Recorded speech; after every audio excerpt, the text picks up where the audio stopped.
Bonjour à tous et à toutes, bienvenue dans cette 23e session de formation en apprentissage de la programmation avec Delphi et le langage Pascal. Alors, il ne nous reste plus qu'une semaine sur le planning prévu.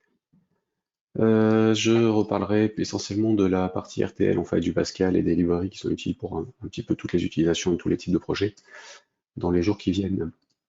Je passe rapidement sur la présentation et comme les jours précédents, vous pouvez la retrouver, alors hop, annuler. Vous pouvez la retrouver sur les sessions 1 et 15, si vous voulez voir le détail de ce que j'en dis. Et vous avez évidemment tous les liens à disposition dans dans tous les PDF accompagnant les différentes sessions disponibles sur la chaîne YouTube de Barnstein et sur apprendre-delphi.fr. Donc là, évidemment, cela, ça c'était bon. De mémoire, je n'ai rien rajouté dans la liste, donc ça devrait être bon. Voilà, donc ces dernières semaines, on avait parlé donc de la VCL pour la partie de programmation Windows pure avec Delphi, basée sur les API du système. On a aussi parlé de FireMonkey pour la partie multiplateforme, donc programmation d'écran pour Windows, Mac, iOS, Linux et Android. La semaine dernière, j'ai fini sur les méthodes anonymes et je vous avais donné deux exercices à faire pour ce week-end. Donc on va corriger aussi aujourd'hui ces deux exercices, enfin, ou en tout cas développer une version de ces deux exercices pour FireMonkey, pour du développement donc sur smartphone et tablette, et Windows. Est-ce que, avant que j'attaque, vous avez des questions concernant tout ce qu'on avait vu les semaines précédentes, et notamment les méthodes anonymes qui sont un point important à voir? Alors, bonjour en FireMonkey. Lorsque je crée un dialogue à partir d'un événement onAfterInsert ou onAfterEdit, les boutons AmeroKey et AmerCancel placés dans un tel layout ne sont pas fonctionnels lorsque je clique dessus. D'où peut provenir ce problème que je ne rencontre pas en VCL. Et alors là, Alain, je ne peux pas répondre à cette question-là, puisque sans code et sans savoir comment c'est géré, je ne peux rien faire. Donc éventuellement, envoyez-moi un bout de source par mail, et puis j'essaierai de répondre à la question. Mais là, juste comme ça, pourquoi les boutons ne sont pas fonctionnels alors que c'est dans autre chose, il n'y a aucune raison. En tout cas, je n'en vois pas directement. Connaissez-vous des outils d'optimisation du code et des performances? J'utilise FixInsight. Que pensez-vous d'outils comme ProDelphi.de? Je n'en pense rien, je ne le connais pas. On va les voir. Hop. Ici. Bon, je me sers de FixInsight aussi, qui est un produit de TMS Software qui permet d'avoir une évaluation du source et du fonctionnement du programme, mais juste en regardant, en analysant les sources des programmes, donc un certain nombre de bonnes pratiques sélectionnées et testées. Ça permet de faire essentiellement du nettoyage et puis de simplifier un peu le code. Après, la ProDelphi, Source Code Profiler, bon, ça doit être à peu près pareil, je suppose. Mais là, je ne le connais pas, donc je ne sais pas trop ce que ça peut donner. Faire des tests et puis voir lequel vous paraît le plus adapté. En pratique, FixInsight, je m'en sers qu'une fois de temps en temps sur les très gros projets. Et, et bon, je tiens pas toujours compte de tout ce qu'il propose. Donc là, après, c'est chacun programme comme il veut et puis vérifie son code comme il veut derrière. Sachant que normalement, si on code proprement, on ne devrait pas avoir de problème de performance. Et on verra cette semaine tout ce qui est thread et processus, justement pour éliminer une partie des problèmes de performance qu'on pourrait avoir, mais qui seraient des problèmes plus de fonctionnement et de temps d'exécution qu'autre chose. Alors, comme il n'y a pas d'autres questions, je vais passer au programme du jour. Donc, je vais commencer par les boîtes de dialogue.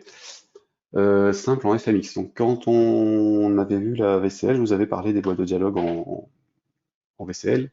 Donc, le show message, message DLG, input query, input box et deux, trois autres. On va voir l'équivalent dans FireMonkey. Ici. Sachant que dans FireMonkey, on a donc le problème de synchrone et d'asynchrone, comme je vous en ai parlé la semaine dernière. Donc la notion de synchrone, c'est on exécute du code, on a une boîte de dialogue qui s'affiche par exemple, le code s'arrête tant qu'on n'a pas répondu à la boîte de dialogue et puis ensuite il reprend. En asynchrone, on affiche une boîte de dialogue, le code qui suivait l'affichage de la boîte de dialogue continue à s'exécuter. Et ça, c'est le fonctionnement qui est de base sur Android et iOS. Comme on ne peut pas bloquer l'interface utilisateur sur les plateformes mobiles sans risquer que le système d'exploitation devant l'utilisateur s'il veut fermer le programme qui ne répond pas, nous devons penser asynchrone sur les logiciels destinés à tourner sur smartphone et tablette.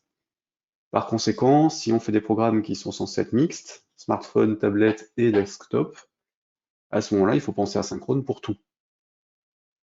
Et d'une manière générale, c'est une bonne pratique de penser asynchrone quand vous faites du FireMonkey et pour la vaisselle, d'utiliser le fonctionnement habituel historique.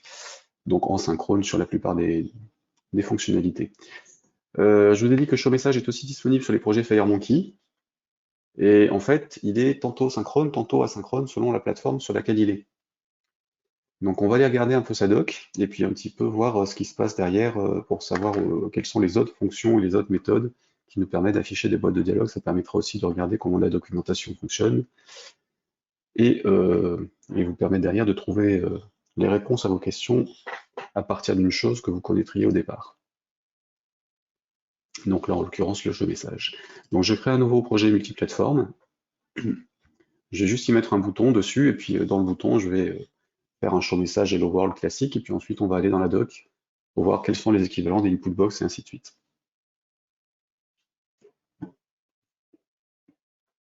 Voilà. Donc j'ai un projet multiplateforme, je vais donc rajouter un bouton dessus. Donc un bouton, dedans j'y mets un ShowMessage.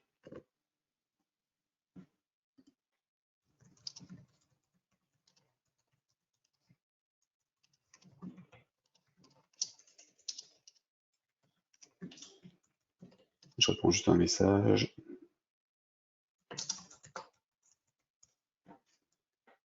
Voilà.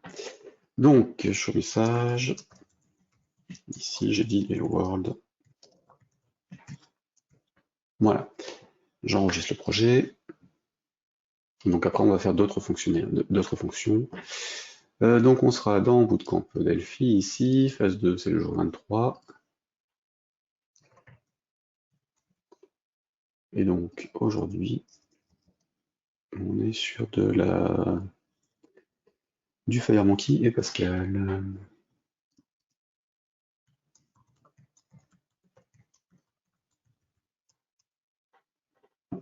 Voilà, premier exemple, boîte de dialogue. J'enregistre l'unité, j'enregistre le projet aussi. Bien, donc j'ai dit, si je fais un coup de F9, mon projet s'exécute, il va juste afficher Hello World quand j'appuie sur le bouton.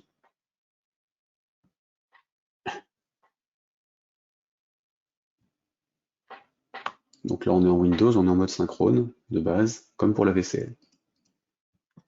Et donc si j'enchaîne deux messages, ils vont attendre, enfin le deuxième va attendre que le premier s'affiche, enfin est fini de s'afficher pour s'afficher lui-même. Donc je vais avoir Hello World et tout court et Hello World 2 ensuite. Voilà, j'appuie, j'ai bien le deuxième, je referme, c'est bon. Donc ça c'est un fonctionnement synchrone. En asynchrone, il afficherait les deux, puis il s'arrêterait, il sortirait du truc. Donc allons-y dans la doc, hop, F1, donc on va voir s'il y a l'équivalent des input box, input query, et message DLG. Donc je suis sur le show message, je fais F1 pour accéder à la doc.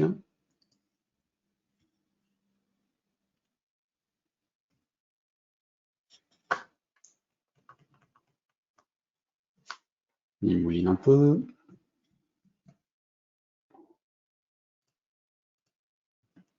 Voilà, donc show message, il vient de l'unité FMX Dialogue, que je vois en haut. Hein. Et d'ailleurs, en parlant de ça, il y a bien un petit passage sur le fait qu'on soit en synchrone ou en asynchrone. Hein. Donc quand on est en synchrone, l'appel se termine uniquement quand l'utilisateur ferme la boîte de dialogue. En asynchrone, sur les plateformes mobiles, l'appel se termine instantanément, il n'attend pas que l'utilisateur ferme la boîte de dialogue. Donc c'est-à-dire que le code continue à s'exécuter. Et donc ensuite, il nous explique quoi appeler en fonction de ce qu'on veut faire. Donc ça, on va y revenir. Donc si je vais sur l'unité FMX Dialog, j'ai l'équivalent des fonctionnalités que j'avais en VCL, sauf qu'il nous dit que c'est obsolète pour input box, input query, message DLG, et ainsi de suite. Donc qui dit obsolète ne veut pas dire qu'on ne puisse pas s'en servir, puisque pour des raisons de compatibilité ascendante, Embarcadero nous laisse les fonctionnalités autant que possible. Par contre, ça veut dire qu'il ne faut plus les utiliser. Dans les nouveaux projets, ou dans les projets sur lesquels vous faites de la maintenance, il est fortement recommandé de les éliminer si vous aviez des applications FireMonkey qui s'en servaient. Surtout si vous voulez ensuite aller sur mobile. Ensuite, on a les types classiques, hein, ça ne change pas. On a l'équivalent en VCL. Donc si je vais sur l'input box, par exemple, qui était une fenêtre qui affichait un champ de saisie unique. Donc là, il y a l'équivalent du fonctionnement qu'on avait sur la VCL avec deux versions différentes, ici, dans lesquelles on passe quelque chose en plus. Alors, voyons voir à quoi ça correspond. Donc on affiche une boîte de dialogue pour saisir du texte, ça c'est bon, ça change pas.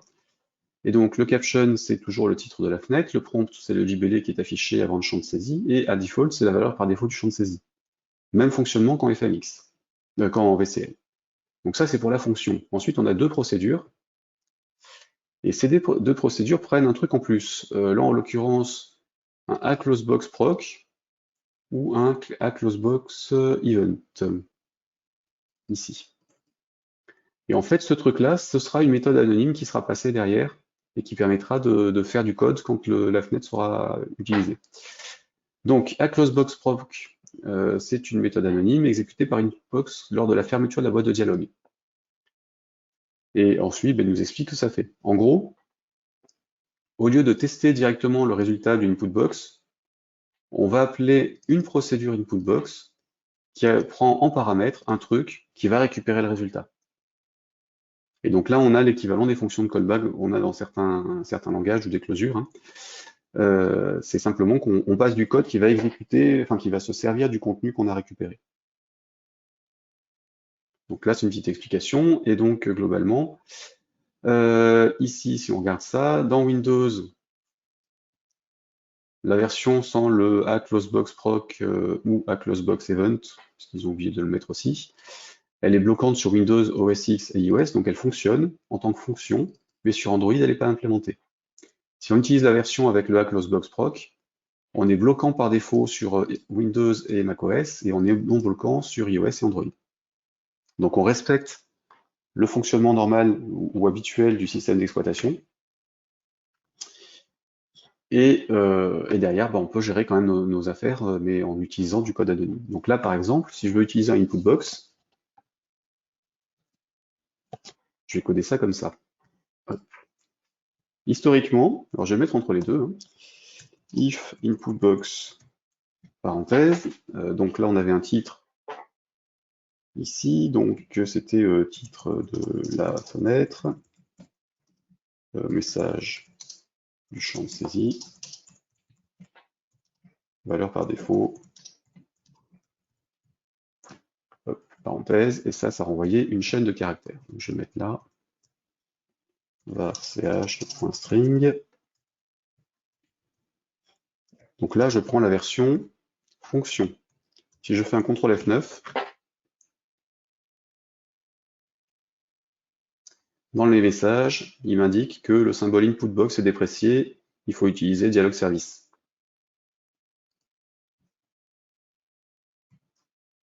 Mais ça compile. Je peux donc l'exécuter.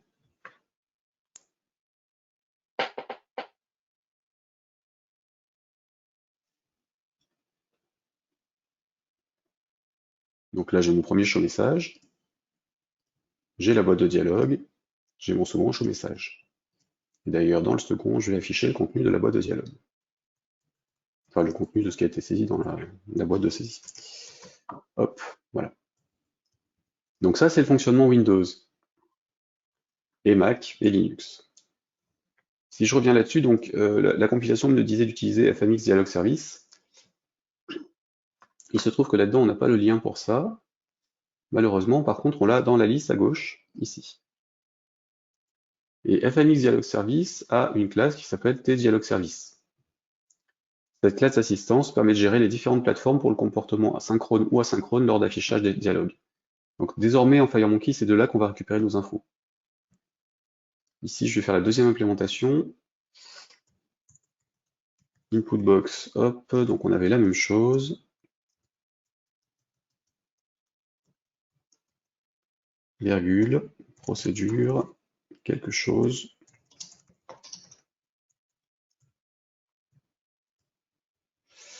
Alors, celui-ci, donc on était là. Là, j'étais sur la procédure, hein, donc quand je reviens sur le input box tout court. Donc on avait une fonction et une procédure qui prend une close box proc. Donc t input close box proc, ça ressemble à quoi? Il faut aller voir la doc ou le chercher dans le source. Donc là, en l'occurrence, je vais passer par le source, copier. Je colle ça, je fais F1 dessus, et il me dit que c'est une référence vers une procédure. Donc je reprends la description qui est là, en fait, tout bêtement.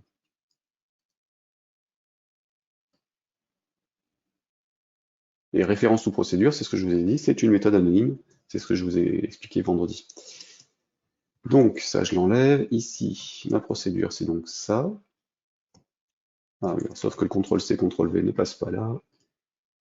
Copier, est-ce que collage fonctionne ici ou pas encore? Oui. Donc j'ai bien une procédure avec la description qu'il attend, hein. Donc en paramètre, lui, il va m'appeler en mettant un résultat. En l'occurrence, ce sera la valeur du bouton qui aura été cliqué et le value. Et donc mon résultat, je vais le tester ici. If par result égale mr yes. Alors normalement, si on revient là-dessus, il devrait nous dire ce qu'il renvoie comme résultat, hein.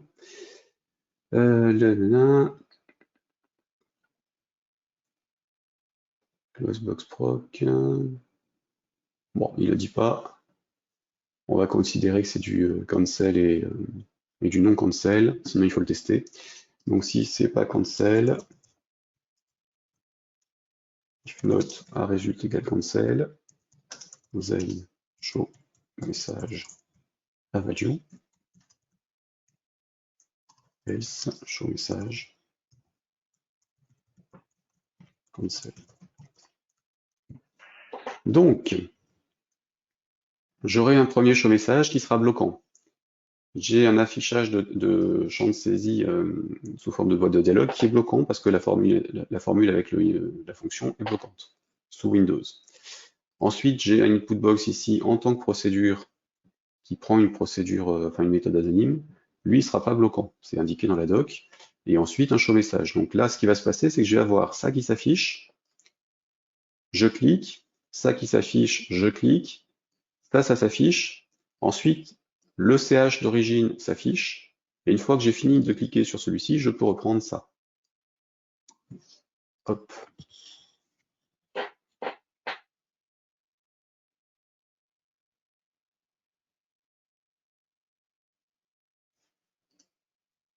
Le premier, le deuxième. Ah, mince, il est passé en bloquant aussi pour Windows. Autant pour moi. Donc là, je fais cancel. Il me fait cancel, là par défaut. Ok, si je fais ok, j'ai bien le show message et ensuite l'autre. Ok. Donc ça, c'est parce qu'on est en Windows, donc.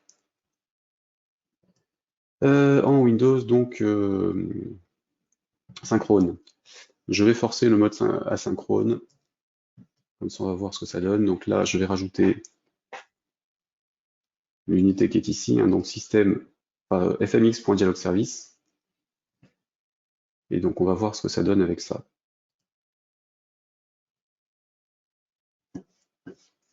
Hop. Donc, uses fmx.dialogservice. Vous remarquerez quand même que la compilation continue à me dire que c'était précis, hein, pour le input box. Donc, dialogue, service sans le S à la fin, si je ne me trompe pas. Oui, c'est ça.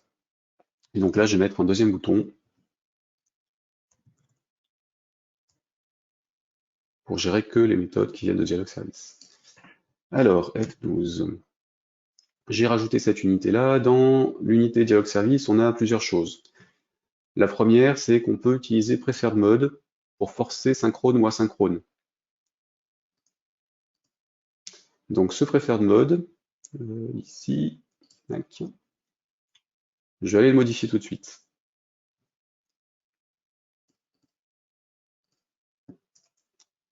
Donc je vais le faire au niveau de l'initialisation de mon unité, comme ça je force tout en asynchrone. Initialisation, hop. Alors lui, ça ressort un type quoi? Un type tpreferred mode. Tpreferred mode. Preferred mode point. Alors non, c'est pas celui-là, c'était dialog service point.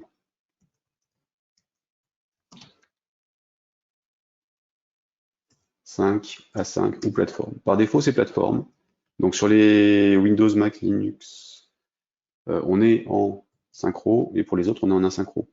Pour être tranquille, mettez tout en asynchrone, comme ça vous faites une seule base de code, et vous vous posez pas la question de savoir si vous êtes synchrone ou pas en fonction de la plateforme. En faisant ça, normalement, le bouton 1 aura changé de fonctionnement.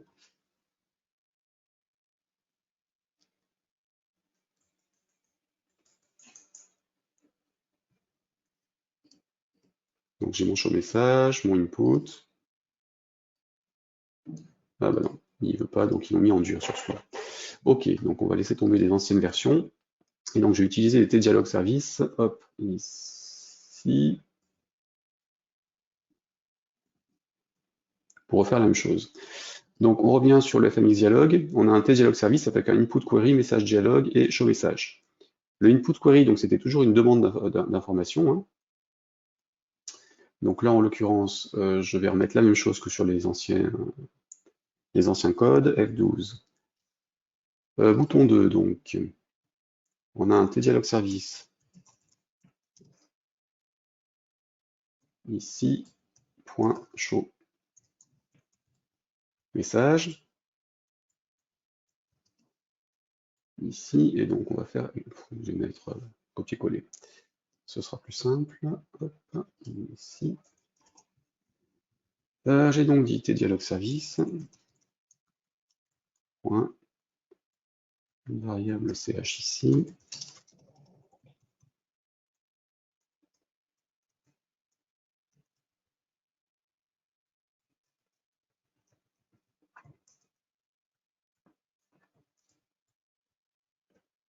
alors là normalement je dois avoir une erreur de compile.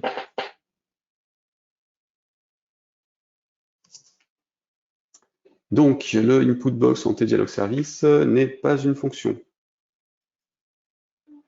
Et en l'occurrence, on n'a pas de input box, on a juste le input query. Donc ça simplifie pas les choses. C'est-à-dire qu'on peut interroger que pour plusieurs. Donc là, je vais faire le query, et donc c'est forcément une procédure, hein. Donc la première version avec le ch, elle saute.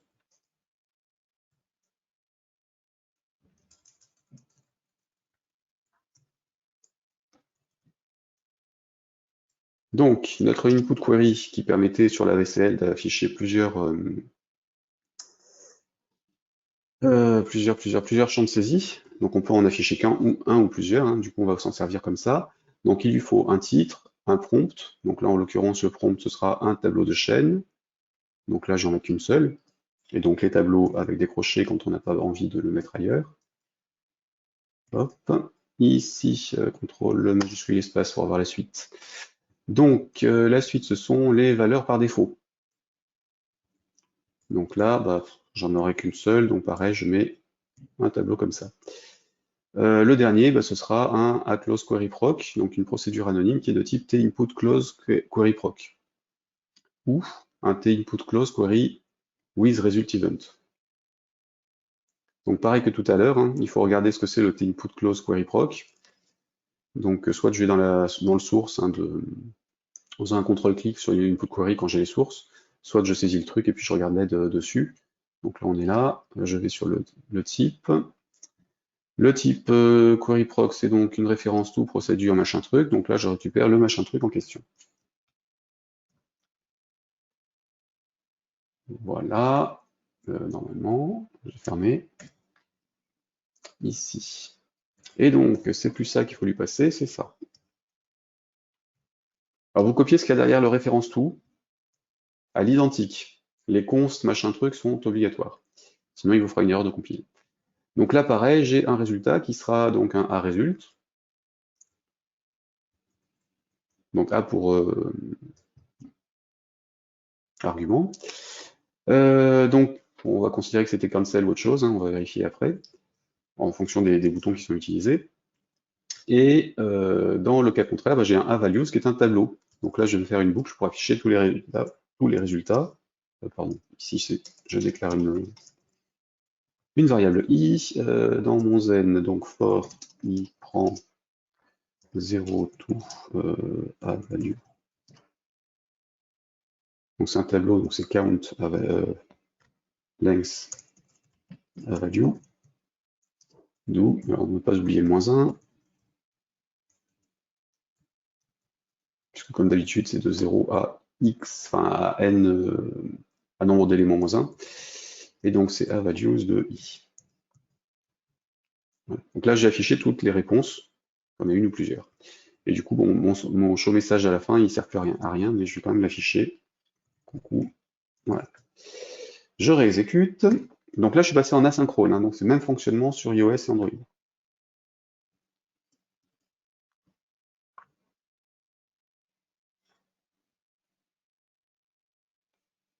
Donc le bouton 1, on a dit qu'il ne changeait rien.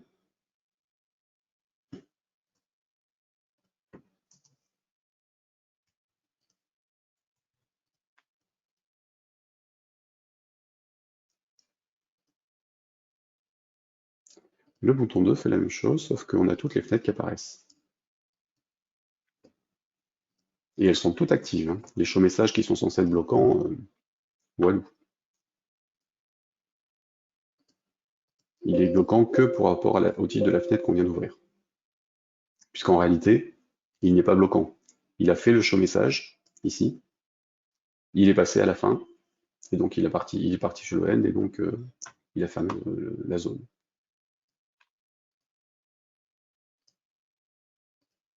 En synchrone sous Windows, donc ça donnerait ça. Hop, j'enlève le A5, je mets 5. Comme ça, je suis sûr que je suis synchro.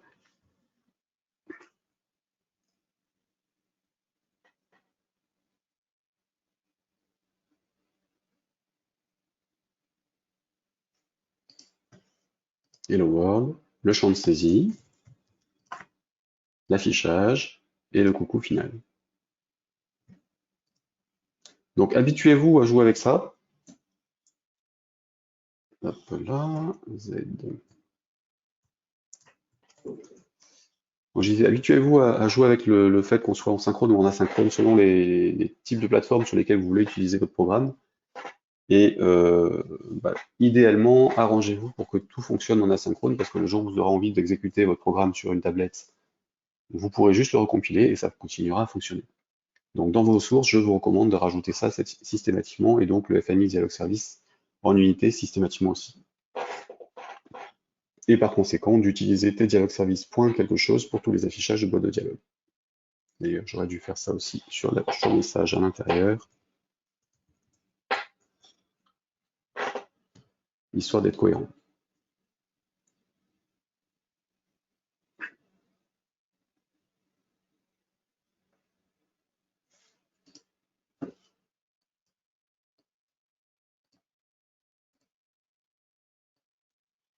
Donc le premier show message sans le dialogue service, il était bloquant parce que Windows. Là, en version asynchrone, en fait, la fenêtre de dialogue de saisie a disparu parce qu'en fait, on est sorti du truc et il reste plus que le show message qui était encore à l'écran. Donc, chose très importante à retenir, hein, l'asynchrone est un point important sur le travail. Donc, champ 1, champ 2, je vais mettre plusieurs champs de saisie. Et 3, ce sera très bien.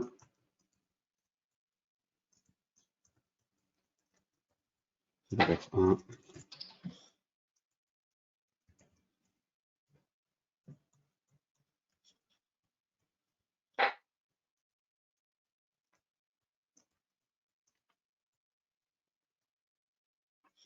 Donc plusieurs champs à saisir, 3 valeurs par défaut, hein, autant que de champs.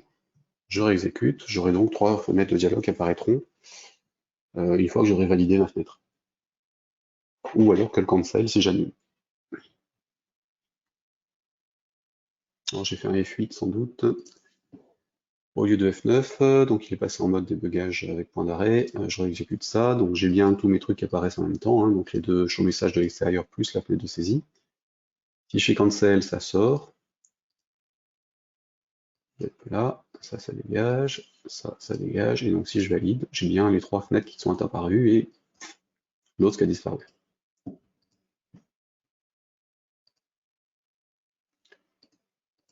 Donc c'est un changement de fonctionnement important par rapport aux habitudes qu'on a pris en VCL quand on a déjà fait des programmes en VCL. Hop, donc ça, et donc sur le dialog service, vous avez donc le input query pour afficher des demandes, et le message dialogue qui correspond à l'ancien message DLG. Donc la même chose, je vais faire une fenêtre de dialogue. Au lieu d'utiliser message DLG en FMX, je vais utiliser tdialogservice.message dialogue, et je vais lui passer une procédure qui sera de type tinputClose dialogproc. On va en faire une, je rajoute un 3e bouton, l'automne, ici, voilà. Et donc sur mon bouton 3, alors je reste en asynchrone hein, pour être tranquille, ça ne changera pas grand chose, mais ici donc je vais faire le pareil, hein, ça, hop, tdialogservice.showMessage, coucou 1, coucou 2, et donc un tdialog service.message dialogue.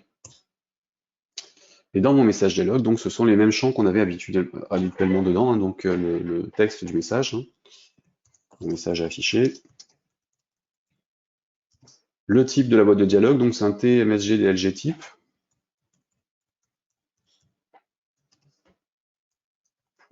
.mt confirmation par exemple, hein, qui affiche un oui/non. Virgule, le paramètre suivant, match contrôle espace pour les revoir.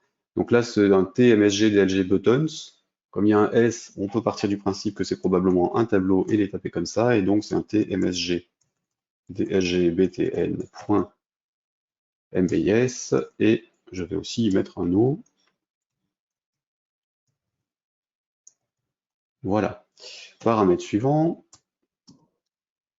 Donc, paramètre suivant, j'ai besoin de un add default button, donc c'est le bouton par défaut. Donc là, ce sera un tmsg dlg btn.mr no, par exemple. mb no, pardon. Ensuite, le contexte d'aide, donc comme j'en ai pas, j'ai pas d'aide dans le logiciel, je fais 0. Et je finis par le tinput close dialog proc. Donc, si on ne sait pas ce que c'est, tinput close dialog proc, contrôle-clic dessus,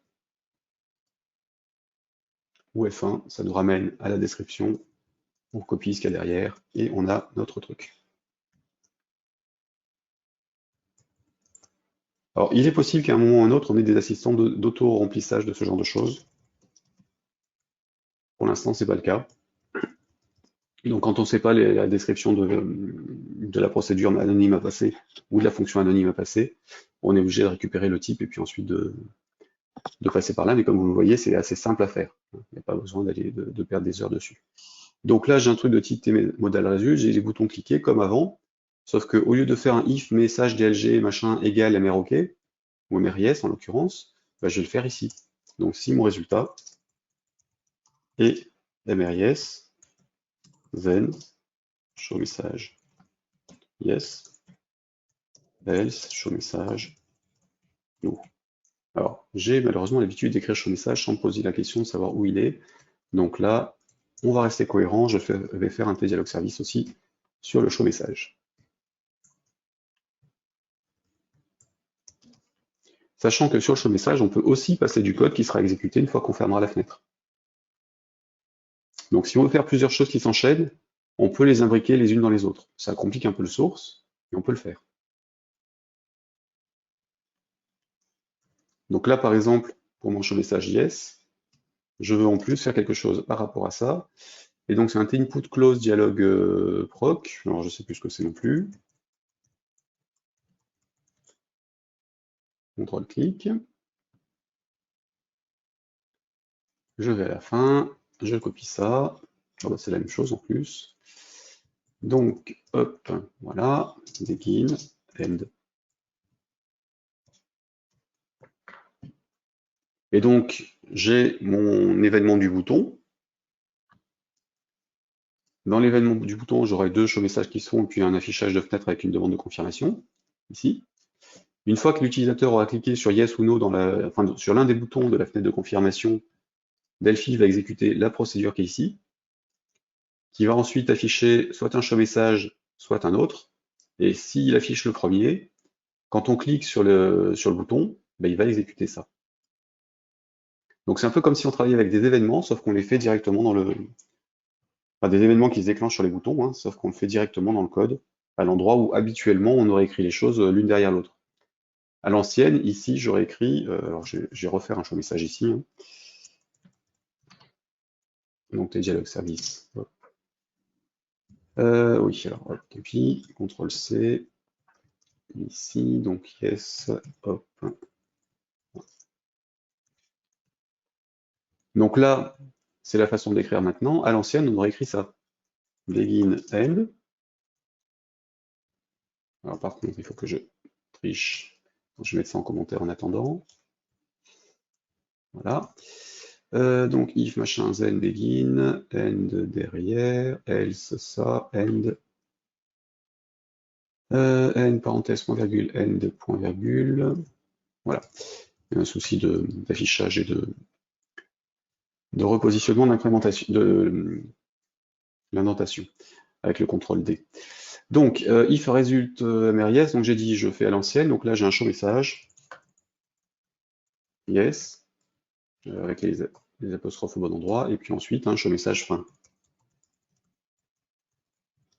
Ça, ce serait le fonctionnement synchrone, ou en tout cas ce que j'aurais fait à l'ancienne, enfin en VCL.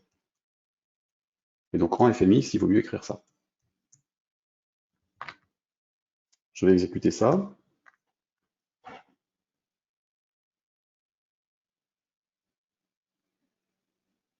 Et je vais cliquer sur le bouton 3, donc je vais avoir mes deux show messages coucou et coucou 2.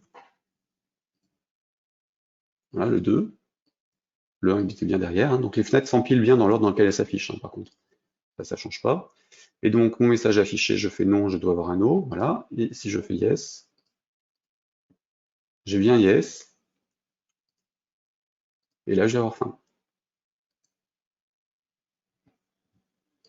Donc les méthodes anonymes servent essentiellement à ça. Alors pour résumer sur cette histoire, quand vous ne savez pas, chercher dans la doc et aller voir un petit peu ce qui est utilisé. Vous avez aussi les sources, alors peut-être pas dans la version community pour la totalité, mais en tout cas dans la plupart des versions de Delphi, vous avez les sources de Delphi, de la VCL, de RTL, enfin de Delphi, les sources des librairies qui sont utilisées. Donc n'hésitez pas à rentrer dans les sources, à faire un clic droit sur quelque chose et chercher la déclaration, ou CTRL-clic.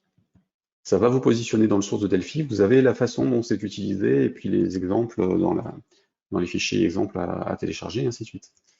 Là, vous vous positionnez comme pour le reste, hein. Vous avez les descriptions, les types qui sont ici, et ainsi de suite.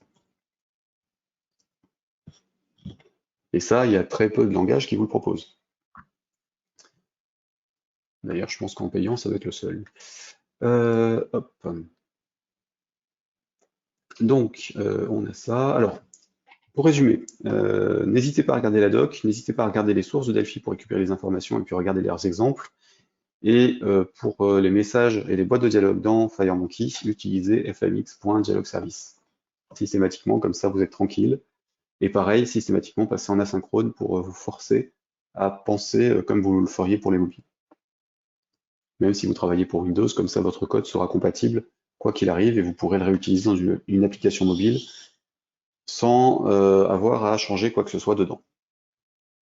Ou dans une application Windows aussi, puisque du coup, ce qui est saisi pour la partie asynchrone en mobile fonctionnera de la même façon en synchrone. Donc là, par exemple, si je passe en synchrone ici, F9. Donc fonctionnement de base sur Windows, un new code. Ce que j'ai écrit fonctionnera de la même façon. Sauf que les fenêtres vont attendre que les précédentes s'affichent, enfin se ferment, pour afficher la suivante. Donc là j'en ai une, j'ai la deuxième qui apparaît, j'ai bien ça, j'ai le yes, j'ai le fin, j'ai le coucou 2. Au lieu de tout avoir en bloc. C'est la grosse différence entre les deux modes. Voilà, est-ce que vous avez des questions par rapport à ce que je viens de dire? Alors, concernant ProDelphi, apparemment il place des instructions pour faire des mesures de vitesse. Oui, bon, ça peut arriver, hein. Là après c'est une possibilité, mais par contre ça veut dire qu'il faut le désactiver pour la version release pour le distribuer, parce que ça autant éliminer les choses qui ne devraient pas être, enfin, qui servent pour du débugage ailleurs. Si vous avez des coupures de son quand l'ordinateur rame, c'est normal, c'est moi qui ne parle plus. Simplement que quand j'ai des trucs qui prennent un peu de temps à s'afficher, bah, je les coupe ensuite à la rediffusion, histoire de ne pas faire perdre du temps aux gens qui regardent juste la rediff. Ils n'ont pas de raison de dépendre de mes temps de réponse qui parfois sont un peu lents. Donc j'évite de dire quelque chose sur les champs, les moments où je vais couper. Donc ne vous inquiétez pas s'il y a du blanc de temps en temps, quand il n'y a rien qui se passe à l'écran. Si en revanche il y a du blanc et qu'il se passe des choses à l'écran, là signalez-moi ou reconnectez-vous parce qu'il est possible que le son ait effectivement sauté. Est-ce que ça est indiqué dans l'aide les composants qu'il n'est plus souhaitable d'utiliser compte tenu des évolutions à venir de Delphi? Y a-t-il la description des anciens composants abandonnés, exemple Wave Report BDE? Alors, l'aide contient tout ce qui fonctionne actuellement dans Delphi et ce qui est fourni dans Delphi. Les choses qui ne sont plus utilisables ou plus souhaitables d'utiliser, elles sont marquées comme dépréciées et c'est indiqué lors de la compilation en bas dans la fenêtre de message du compilateur. De temps en temps, vous pouvez faire un CTRL F9 si vous avez des doutes ou aller regarder dans le source, hein, si vous allez dans le source des librairies. Donc là, je vais regarder pour le input box par exemple. Je reviens là. Il est ici. Je fais un CTRL-clic sur mon input box d'origine. Je vais dans le source et sur les sources, normalement, j'ai un déprécatif qui est indiqué au niveau de la déclaration de la rubrique. Et il y a un message qui est ajouté pour le compilateur. Donc quand je compile, en fait, il va m'afficher ce message-là pour me le dire. Et c'est le cas partout où il y a des choses qui sont dépréciées. D'une manière générale, ce qui est déprécié continue à fonctionner, sauf cas très particuliers signalés lors des mises à jour de Delphi, sous forme de commentaires dans les documents d'installation qui sont fournis. Et dans la doc, évidemment. Par contre, il n'y a pas de liste complète de tout ce qui est déprécié ou à ne pas utiliser ou n'existe plus. Chaque version a ses propres éléments qui peuvent être dépréciés par rapport à la version précédente et continue généralement de proposer des choses dépréciées des versions antérieures. Il est très rare qu'il retire quelque chose en général. Ça peut ne plus fonctionner, mais en tout cas, il le signale tel quel.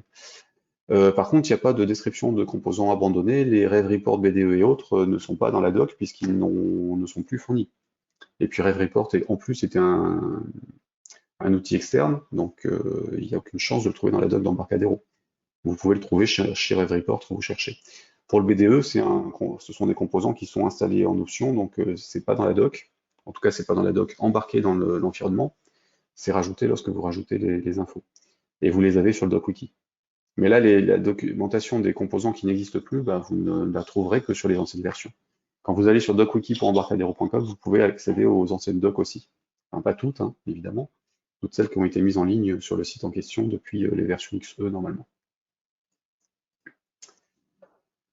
Si un composant est déprécié, est-ce que plus tard, dans une nouvelle version FMX, sera-t-il toujours disponible? Alors, il est possible qu'il le soit toujours, c'est pas garanti. Si un composant ou une fonction, une procédure est marquée comme dépréciée, c'est qu'à un moment ou un autre, il faut quand même arrêter de s'en servir. C'est pas comme le BDE qui existe, enfin qui est déprécié depuis 2002 ou 2003 et qui, 18 ans plus tard, est toujours actif. Dans certaines installations et chez certains utilisateurs, est toujours disponible, même s'il faut l'installer en option, sur Delphi. Si quelque chose est marqué comme déprécié, il ne faut pas l'utiliser. Il ne faut pas se poser d'autres questions. Il faut utiliser la nouvelle version, ce qui le remplace. Alors, je ne me souviens plus où récupérer le reste à faire pour les to-do, donc c'est dans Fichier, pardon, dans le menu Voir. Fenêtre d'outils, liste à faire. Donc là, vous avez tous les to-do de votre projet. Et que vous pouvez cocher pour qu'ils passent en done ou effacer pour qu'ils les éliminent au fur et à mesure. Alors, vous avez parlé de sources de Delphi, de quoi s'agit-il et où les trouve-t-on? Alors, de mémoire, sur la Community Edition, ils ne sont pas disponibles. En revanche, sur toutes les versions payantes, ils le sont. Et là, en l'occurrence, pour accéder aux sources de Delphi, il faut aller dans le dossier d'Embarcadero d'installation, hein. Il y a un sous-dossier sources, et là, vous avez l'intégralité des sources de la VCL, de la RTL et de FireMonkey. Sauf quelques points où il y a des licences derrière, où les sources ne pouvaient pas être distribuées par Embarcadero pour ça, notamment du côté de FireDAC, où tout n'est pas dispo, essentiellement sur les drivers.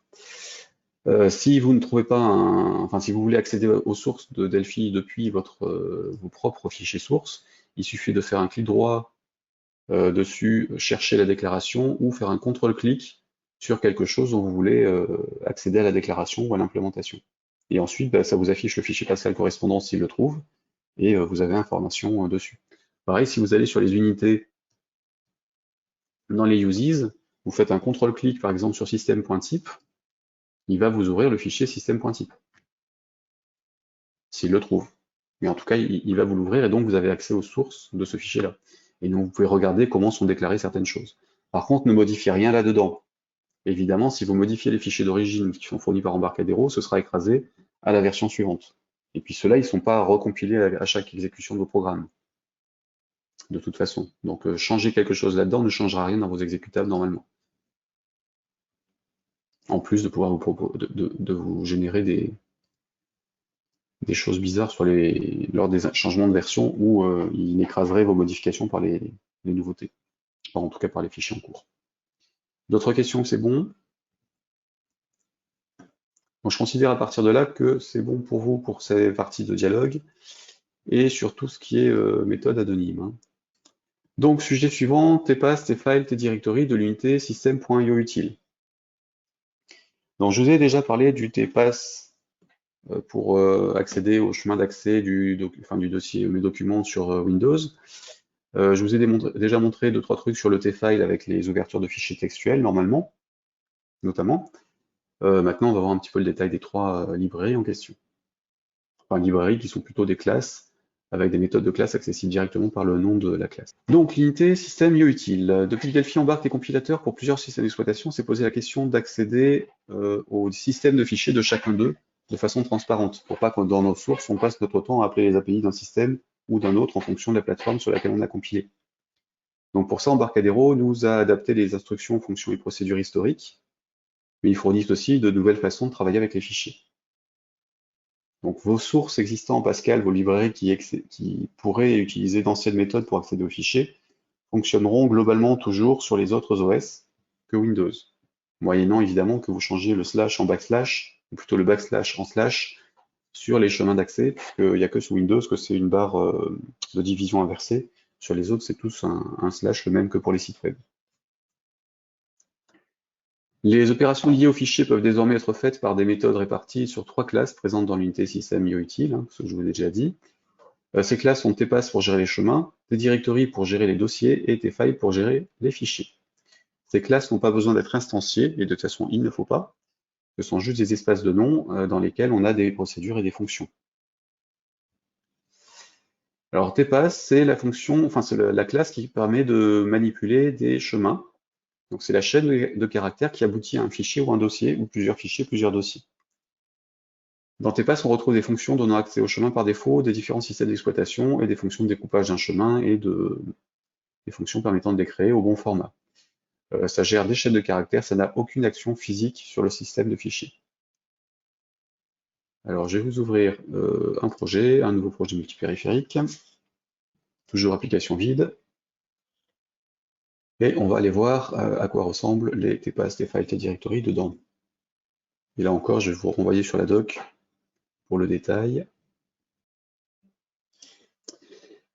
Donc j'ai dit un bouton ici, toujours pareil hein, pour avoir une zone d'entrée dans le source, comme ça on est tranquille. Alors j'utilise l'unité système. .ioutils. Alors sur les anciennes versions de Delphi, il y avait 6 utiles qui contenaient un certain nombre de choses pour la manipulation des fichiers. Maintenant, je recommande plutôt d'utiliser celle-ci qui est la dernière version. Donc pareil, un contre-clic dessus pour accéder à son source, par exemple, qui est relativement volumineux, ce que vous pouvez voir sur la partie navigateur à droite, hein. Hop, si je vais jusqu'en bas, il y a pas mal de choses. Et donc dedans, on a plusieurs classes qui sont décrites ici, et un certain nombre de méthodes pour chaque disponible dans la liste. Donc on va plutôt se concentrer sur les 3 qui nous intéressent. Donc un coup de F1 sur système.utile. Alors ça nous renvoie sur plusieurs pages de doc. Je vais choisir la deuxième, hein, celle dans système.chm, qui devrait être la bonne. Voilà, et donc il me renvoie sur les différentes classes qui sont dedans. Donc là en l'occurrence, TPAS qui m'intéresse, donc ça contient un grand nombre de méthodes utilitaires statiques utilisées dans la manipulation des chemins. Ici, et donc on a la doc du TPAS.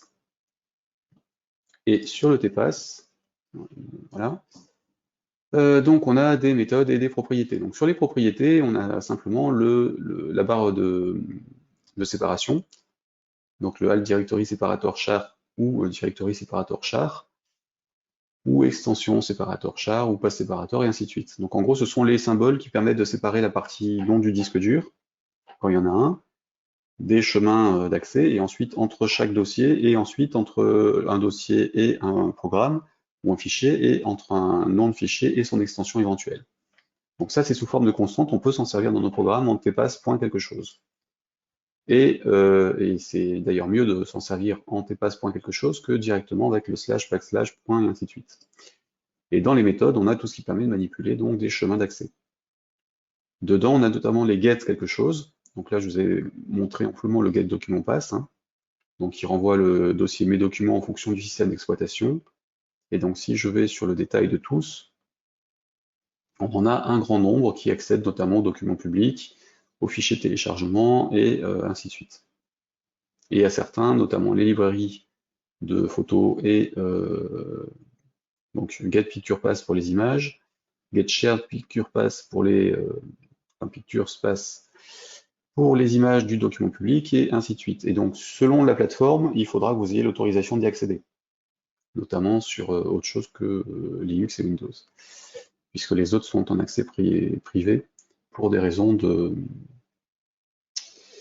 protéger les utilisateurs contre l'abus d'accès à leurs données personnelles, y compris les images et les vidéos.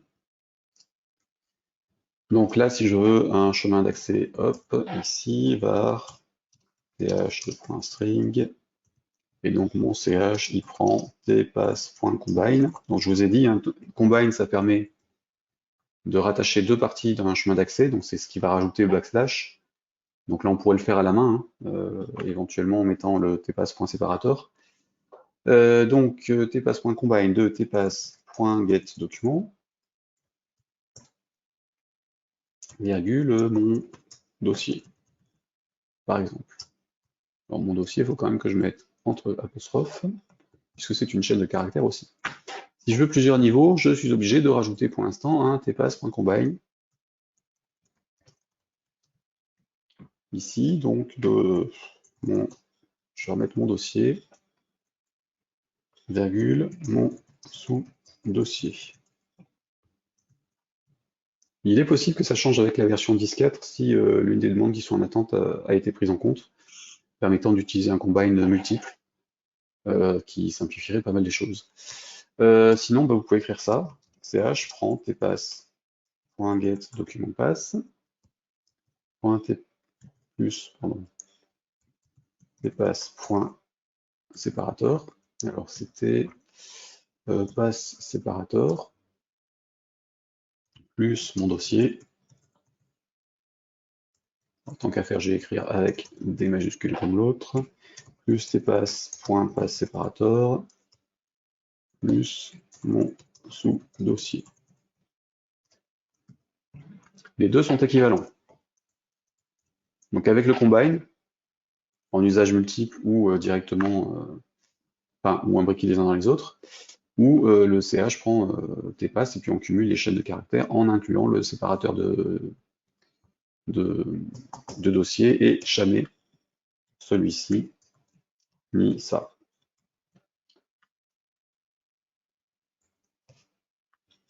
Là, ce que je viens d'écrire est multiplateforme. Et dans le TPass, alors si je retourne sur la doc, hop, on a aussi les extractions de noms de chemin et ainsi de suite. Donc on a un get ici, ça c'est pour les chemins. On peut récupérer les attributs du fichier ou du dossier. On récupère le nom du dossier, en tout cas de l'arborescence quand on a un chemin. On peut récupérer l'extension du fichier quand on a un chemin vers un fichier et le nom du fichier quand on a un nom de fichier dans un chemin et ainsi de suite. Alors attention, il considère comme fichier la dernière partie si elle n'est pas suivie d'un slash. Donc à vous de vérifier si c'est bien un dossier ou autre chose. Et ça, vous pouvez le faire avec les tdirectory.quelque chose. Voilà, et donc getFullPath, c'est par exemple le chemin absolu en cours ou par rapport à un chemin dans lequel vous auriez des points-points, slash quelque chose, et des déplacements relatifs. Et derrière, vous pouvez tester si une partie de texte correspond à un dossier relatif, un disque dur, et ainsi de suite. Donc ça, c'est pour les chemins. Ensuite, on a les dossiers, donc le tdirectory qui fait de la manipulation physique des dossiers sur le système. Mais par contre, il lui faut un chemin qui a été créé pour ensuite accéder aux dossiers sur lesquels on fait des modifications. Donc on peut créer et modifier des dossiers et des arborescences. On peut aussi récupérer le contenu d'un dossier, donc la liste des fichiers, la liste des dossiers, ou leurs attributs, et ainsi de suite. Donc là, pareil, hein, si je fais un tdirectory.quelque chose, contrôle espace, donc là, j'ai quelques fonctions qui sont disponibles et des procédures. Alors je vais aller dans la doc, donc F1 dessus. Alors sur le dossier, j'ai des types, en l'occurrence le tfilter predicate qui sert pour les filtrages d'informations, et des méthodes. Donc comme pour les chemins, hein, on a accès aux différents éléments, en tout cas aux informations qui viennent du système d'exploitation sur des dossiers. Donc les attributs, la date de création, l'heure de création, le dossier en cours, et ainsi de suite. Et on a aussi, chose plus pratique qu'avant, un getDirectories qui renvoie la liste des dossiers, enfin des sous-dossiers d'un dossier, et getFiles qui renvoie la liste des fichiers d'un dossier. Et ensuite, on a tous les éléments éventuellement d'un truc. On peut évidemment modifier certaines informations, déplacer des dossiers et faire ce qu'on faisait avant avec les copies et autres qui étaient dans le système sysutile. Alors là, par exemple, j'ai testé si mon dossier existe. If tdirectory.exist de ch. Donc là, il teste l'arborescence complète. Hein. Then, alors si c'est not, s'il n'existe pas, à ce moment-là, je vais le créer. Donc tdirectory.force, create directory de ch. Alors mon create directory, en fait, ça correspond au force directories. Directories, voilà, à l'ancienne. Par défaut, il crée toute l'arborescence, y compris s'il y a des sous-dossiers qui n'existent pas, il va jusqu'au bout.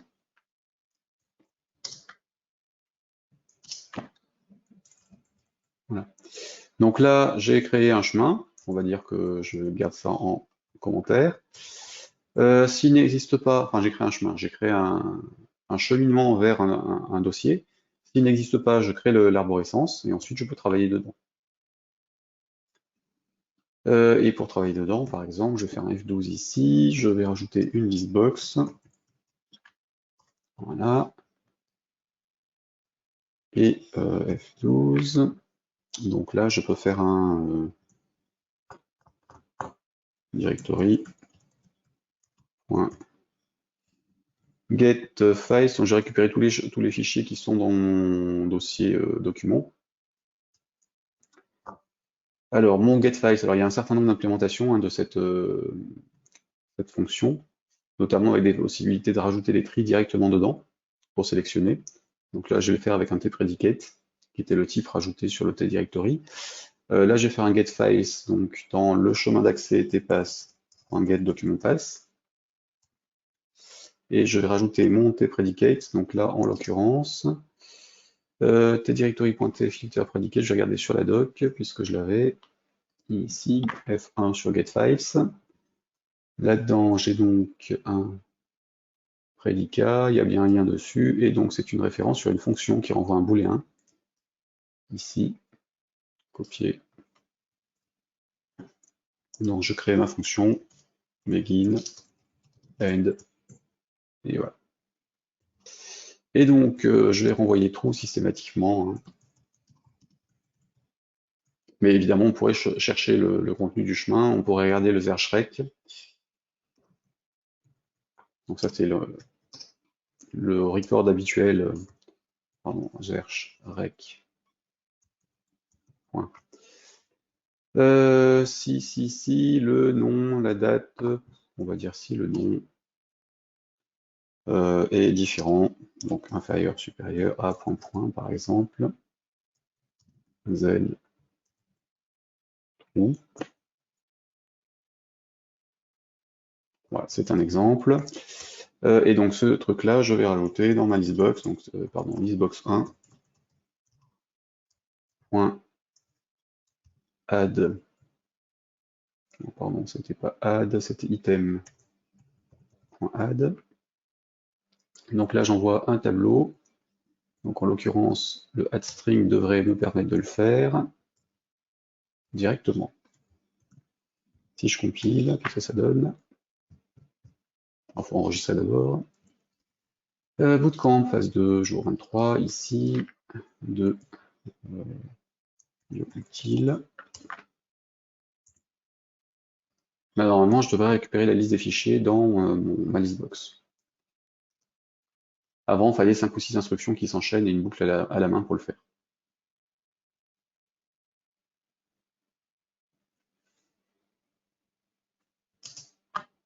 Donc il y a des avertissements. La valeur de retour du bouton, clic peut-être indéfini. Oui, ça on s'en fiche.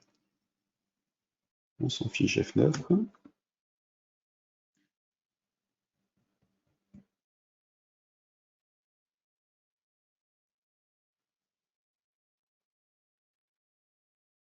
Si je clique, je devrais avoir ma liste de fichiers ici. Je vais juste l'agrandir, histoire que vous puissiez le voir. F12. Là, ça je vais mettre ma listbox en alignement en top. Comme ça on pourra élargir l'écran. J'exécute.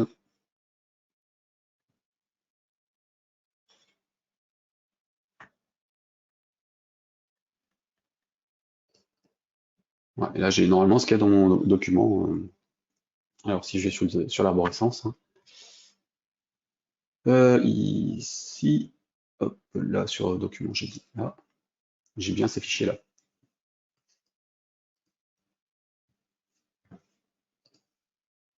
Alors, par exemple, j'ai refusé tout ce qui commence par TMS.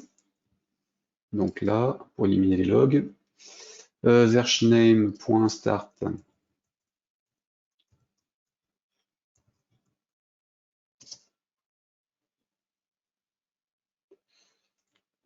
Alors start, alors le name c'est quoi? C'était un string ou pas?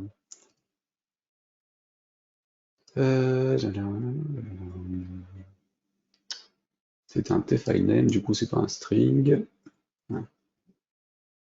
On name as string. Je triche un peu pour forcer le compilateur à me donner le bon type et du coup normalement je peux utiliser start. Bon, is, hop, hop, hop. On va essayer ça. If not.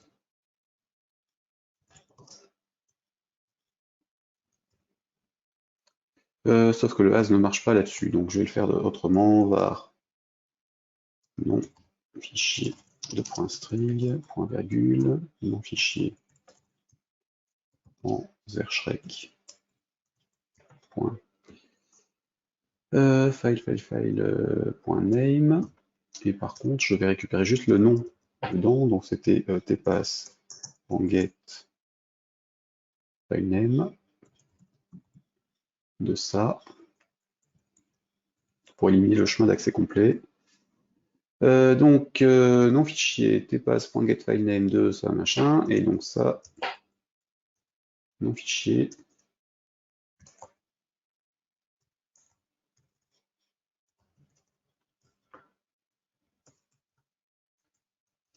Alors, start avec un S, voilà, F9, donc là, je devrais plus voir les fichiers qui commencent par TMS, qui sont les logs d'installation de leurs composants, dont j'ai fait les mises à jour ce week-end.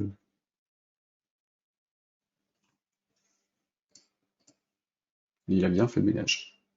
Alors j'ai cherché TMS en majuscule, ça fait la distinction, puisque là je ne vais pas spécifier que je ne veux pas faire la distinction. La recherche en texte clair. Voilà, donc là on a vu pour le tpass, le tdirectory, vous avez un certain nombre de fonctionnalités dedans. N'hésitez pas à vous reporter sur la doc. Et reste le tfile. Donc tfile s'occupe des fichiers physiques à partir de leur chemin d'accès, comme pour les répertoires. Et là c'est l'action sur la zone qui est stockée sur les disques durs ou autres. On y trouve des fonctions et procédures permettant de lire et d'écrire dans des fichiers sous différents formats, texte et binaire, et on y trouve également ce qu'il faut pour manipuler ou lire les attributs des fichiers selon le système d'exploitation. Et donc là, tfile, point, pareil, il y a un certain nombre de choses. Alors des choses qu'on retrouvait, qu'on retrouve des anciennes librairies, qu'on peut toujours utiliser sur les anciennes. Mais là au moins on a une garantie que ce sera maintenu et que c'est bien multiplateforme. Alors que les anciennes, on peut supposer que ce sera maintenu, parce que de toute façon ils ont renommé ça sur les nouvelles fonctions, mais au moins on peut être tranquille.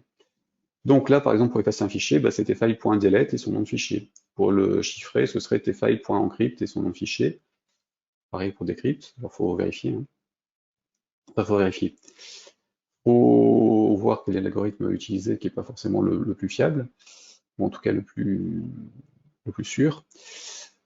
Surtout si on a le décryptage possible. tfile.move pour dépasser un fichier, open pour ouvrir un fichier sous forme de flux, j'en reparlais. Et on a les read all bytes, all lines et all text, dont on s'est déjà servi pour les all text et lines. Et donc le replace et ainsi de suite. Bon après, pareil, faites un coup de F1 sur le tfile, vous avez la doc, vous voyez qu'il y a essentiellement que des méthodes, et donc vous avez la liste des méthodes avec l'information correspondant à chaque méthode. Puis après vous allez dedans pour voir le détail. Donc là par exemple, je vais créer un fichier à partir de ma liste box, donc là, de mémoire, la liste box 1.save, alors nom, item, .save, to file. Donc là, je vais créer ça dans tpass.document, dans ch tout bêtement. tpass.combine de ch, virgule, list.txt, parenthèse, parenthèse. Donc là, normalement, il devrait me créer un fichier list.txt à partir de ce que j'ai dans la list box. Et je devrais le retrouver dans mon disque dur.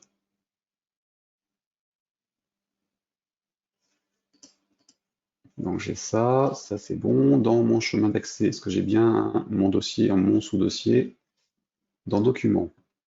Donc là j'ai bien mon dossier, et j'ai bien mon sous-dossier qui a été créé maintenant.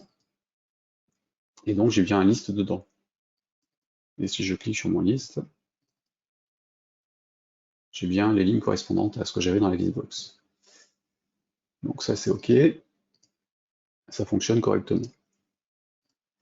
Et donc si je veux le supprimer, ce sera un tfile.delete, 12,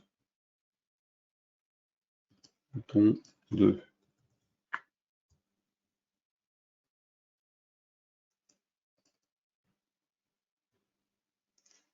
Alors si ça existe, alors du coup le ch n'existe pas, mais donc on va le recréer. Hop, je vais prendre ça. Alors sur mon deuxième bouton, nom fichier, de .string, Et donc mon fichier prend pour valeur tpass.combine de tpass.getDocumentPass, associé au tpass.combine de mon dossier et mon sous-dossier, auquel je vais rajouter aussi liste. Donc je vais en remettre un niveau supplémentaire ici. Hop, et dans mon copier-coller, je remplace mon sous-dossier par le CH que j'ai recopié dessus par mon sous-dossier. Normalement, j'ai bien le bon nombre de parenthèses qui s'ouvrent et qui se ferment, donc ça devrait être opérationnel. Un point virgule à la fin. Et donc, j'ai mon nom de fichier, donc if tfile.exist de mon fichier, then tfile.delete de mon fichier. Alors comme d'habitude, hein, évitez d'effacer des trucs sans être sûr que ce soit bien les choses que vous devez effacer. Parce que c'est quand même dangereux, parce qu'il n'y a pas de retour en arrière. Quand vous faites ça, c'est pas envoyé à la poubelle, hein. Il n'y a pas d'autres paramètres permettant de le faire. Donc, sachant qu'en réalité, la poubelle, elle existe sur Windows, Mac et certaines versions de Linux. En tout cas, certains environnements de graphiques sous Linux, parce que dans le système lui-même, elle n'existe pas. C'est pas le cas sur iOS et Android.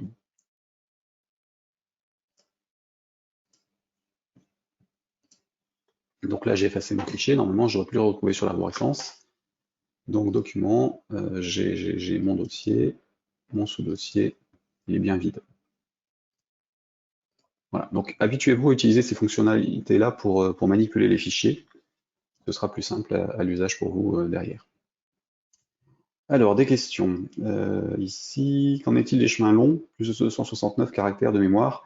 Bah, après, la longueur des chemins, ça dépend un petit peu du système d'exploitation sur lequel vous travaillez. Donc, limitez au maximum la taille des chemins, hein, puisque c'était 255 pour une chaîne de caractères Pascal en dur comme ça. Après, si vous faites des plus entre eux, ça passe, hein. C'est pas un souci dans Delphi. Maintenant, on n'est plus limité sur la taille des chaînes, si ce n'est à l'espace mémoire de la machine. Mais les chemins d'accès des ordinateurs peuvent être limités suivant le système. Donc, n'en mettez pas des palanquiers non plus. Même chose, si vous traitez par exemple des fichiers ou des logs, des images ou des logs dans un dossier, pensez que le nombre de fichiers dans le dossier n'est pas forcément illimité selon le système d'exploitation. Essayez de redécouper ça et de faire du ménage dedans, parce que derrière, quand vous y accédez à la main ou par FTP ou autre, selon le système, vous risquez d'avoir des soucis de taille. Sous Android, comment récupérer le nom de volume de la micro SD? Alors, il faut regarder les API d'Android, puisque là, il n'y a pas de solution particulière sur ça. Si ce n'est que vous pouvez chercher /storage et puis lire le contenu du /storage en tant que fichier, puisque Android et iOS, c'est un peu comme du Linux, donc on a une arborescence de dossiers, et donc dedans on a des trucs équivalents en termes de listing. Un nom de disque dur peut être considéré comme un nom de dossier en fait selon le système. Donc là, regardez, faites un essai, et puis si ça ne passe pas, regardez dans la doc ou dans les API d'Android, il y aura sans doute un truc qui sera ensuite exploitable dans Delphi dans les mappages qui sont créés par rapport aux API des OS.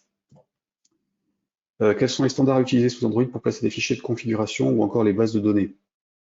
Alors, d'une manière générale, utilisez tout dans mes documents, quoi qu'il arrive, parce qu'en fait, c'est le dossier que les systèmes d'exploitation enregistrent pour chaque application en fonction des paramètres de l'appareil. Donc là, mes documents, en fait, sous Windows, il n'y a pas d'enregistrement automatique, mais l'utilisateur y a accès. Alors évidemment, créer une arborescence dedans pour pas que ça se retrouve avec n'importe quoi dedans. Donc utilisez get document pass ou get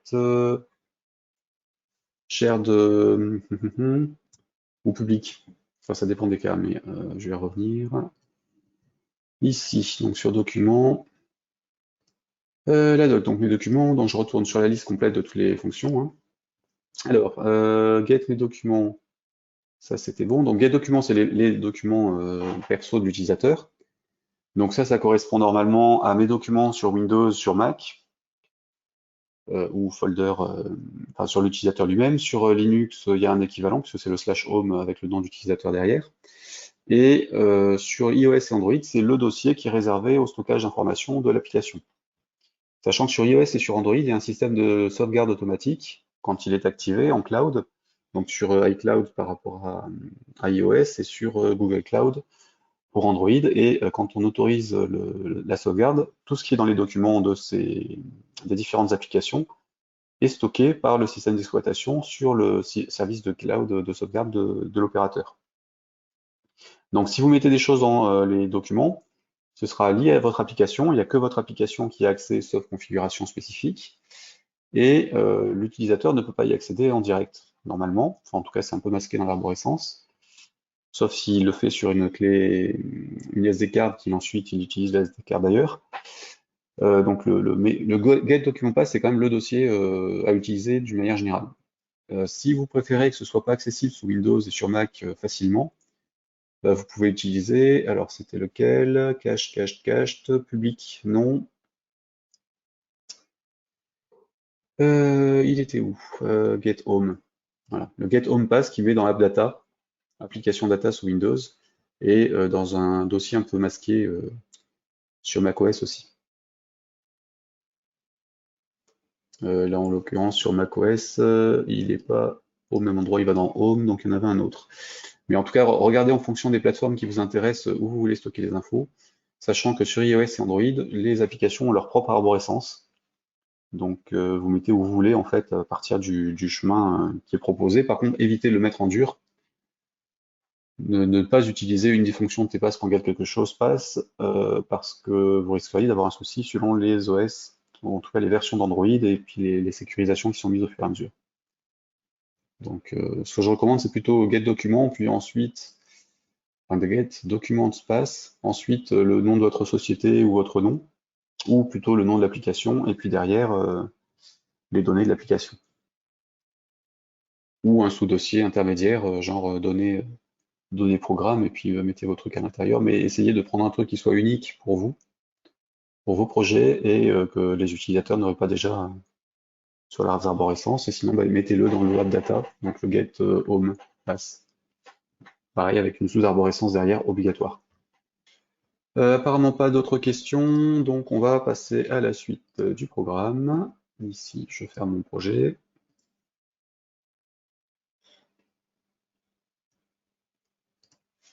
Alors, les fichiers binaires. Donc, on a déjà vu les fichiers texte, les fichiers sous forme de base de données et ainsi de suite. On a aussi vu des fichiers structurés avec des records. Et on a vu les fichiers ini avec la classe TINIFile qui était disponible dans system.inifile. Maintenant, on va parler de fichiers binaires non structurés. Donc, en réalité, ils ont tous une structure, sinon vous ne sauriez pas ce que vous allez lire pour leur contenu. Mais en fait, on va plutôt le faire en fonction des choses qu'on met dedans. Alors, ça fonctionne globalement pareil que pour les fichiers structurés avec record, hein. Les fichiers binaires sont gérés sur des variables de type file. Si un type est file of quelque chose, c'est comme pour le record, en fait, lui, il considérera que la donnée qu'il lit ou qu'il écrit sera de la taille du type correspondant, hein. Donc si on est sur du file of integer, il sera de la taille d'un entier. Si on est sur file of booléen, il sera de la taille d'un booléen. Sauf que la taille des entiers et autres peut varier d'une version à l'autre, donc méfiez-vous, prenez bien la bonne taille, et en tout cas les types qui sont fixés, si vous faites ce genre de choses. Si vous ne mettez rien, c'est de l'accès en octet, et ensuite il va vous permettre de lire par bloc, avec bloc read et bloc write. Et les blocs read et blocs write sont pas dépréciés, mais sont peu recommandés maintenant. Il est plutôt recommandé d'utiliser un flux avec tes filestream. Alors, petit exemple, ici, donc fichier nouveau. Donc pareil, je reste sur du multiprojet multipériphérique. Et pas en C++, plutôt en Delphi, ce sera mieux. Donc toujours une application vide.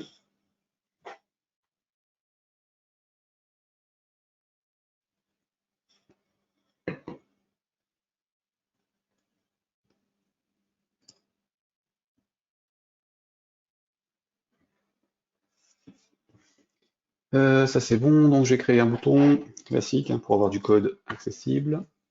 Voilà. Donc je vais me créer un fichier. Alors il va falloir que j'ai un nom, .string, et un type fichier pour pouvoir travailler dessus. Donc là, en l'occurrence, ce sera mon fichier de point tfile. Pardon, pas tfile, mais file tout court. Plutôt file of integer pour commencer. Voilà, mon fichier d'entier. On va le faire comme ça. J'ai rebaptisé le bouton 1 en bouton entier. btn file integer.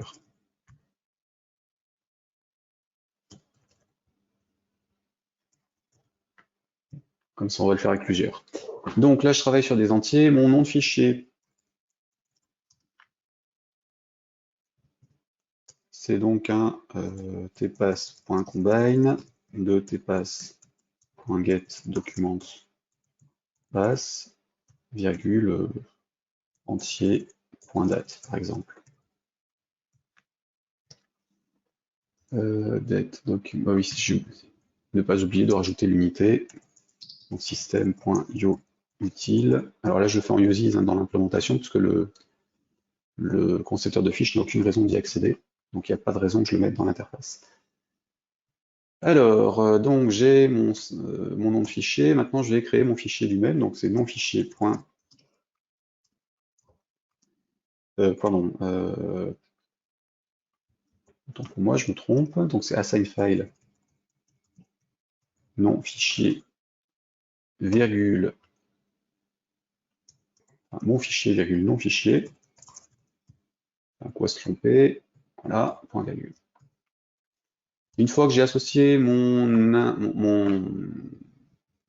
identifiant de fichier avec le nom physique que je veux lui donner, bah, je vais le faire un reset ou un rewrite, hein, comme avant, comme on l'a déjà vu. Donc là, en l'occurrence, ce sera un rewrite pour écraser le fichier et le réinitialiser, ou le créer s'il n'existe pas. Donc mon fichier, voilà, et donc je vais faire un write dedans. Alors pas de write-ln ni de read-ln, hein, c'est uniquement pour les fichiers texte. Là, je fais un write ou un read dedans. Donc là, c'est write mon fichier, virgule 12 par exemple. Pardon, non, je vais plutôt passer par des entiers ici. Donc là, je vais faire un i de point integer. I de point, point pour valeur, pardon, 12, point virgule, et donc je fais un write de i. Je pourrais aussi écrire un write de integer 15, par exemple. Je force 15 en tant qu'entier. Donc il prendra la taille d'un entier. Et donc là, bah, je ferme mon fichier. Avec un close file, comme on l'avait déjà fait avant. Si j'exécute ça, normalement ça doit pouvoir fonctionner correctement. Bootcamp, donc toujours pareil, hein, pour l'enregistrement du fichier source que je vous mettrai sur GitHub tout à l'heure. Voilà. Fichier binaire.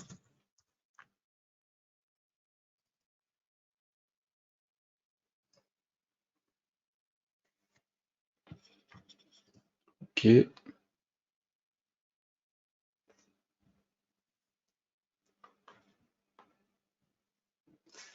Alors, il y a des erreurs, je suppose qu'il aimera. Oui, il n'aime pas mon integer 15. Logique. Il veut une variable absolument dans le write, donc ça, je l'enlève. Ça marche pas. Hop, je réexécute.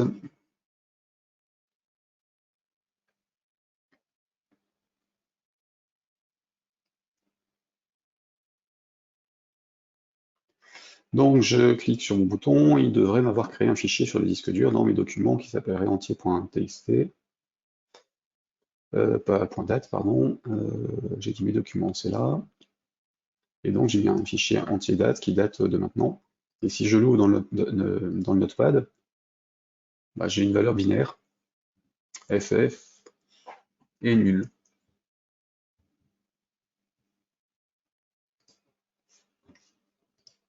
Donc c'est pas lisible. Et là, si je le fais 10 fois, donc for i prend pour valeur 0 to 100 par exemple, d'où F9. Pardon, il faut que je ferme le programme d'abord, sinon il ne va pas accepter que je le relance.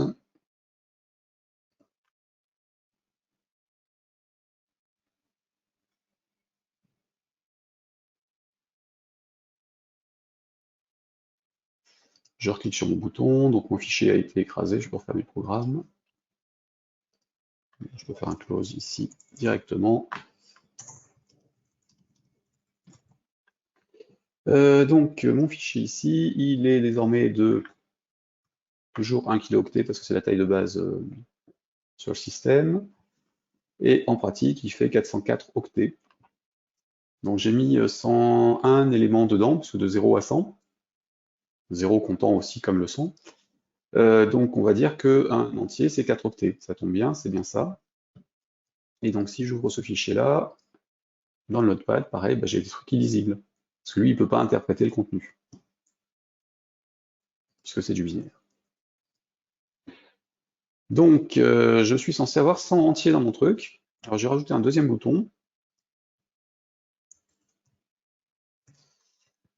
Ici, et puis une diskbox. Voilà. Que je vais mettre en left pour son alignement. Ici, donc mon bouton File Integer, il est là. Mon bouton button que j'ajoute, donc ce sera un File Integer read.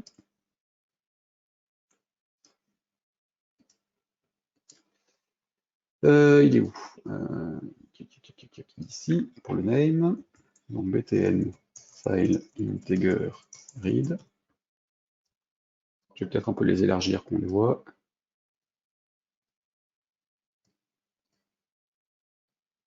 Voilà. Et donc là-dessus, je vais lire mon fichier, donc je vais le rouvrir. Hein. Alors même chose, je récupère ce que j'ai écrit juste au-dessus, et je vais changer juste la partie de lecture. Donc c'est bien un nom de fichier, je vais garder nom fichier fileof machin, je vais mettre un V comme valeur en tant qu'entier, et donc mon nom de fichier c'est toujours le même, l'assign file c'est le même. Hein. Par contre c'est plus un rewrite, c'est un read, enfin un reset, pour le dire en lecture, pour l'ouvrir au moins en lecture. Et dedans j'ai deux solutions. Soit je suis sûr que j'ai 101 éléments dedans et je fais ma boucle. Et donc là, je fais une lecture pour chaque zone begin end point virgule. Donc listbox 1.item.add de V.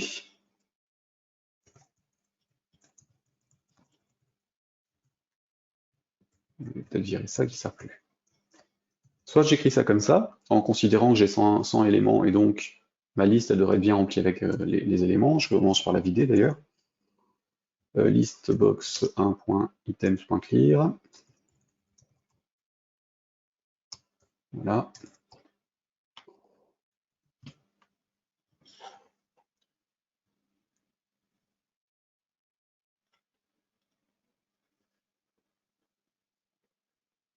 Donc là j'exécute le programme.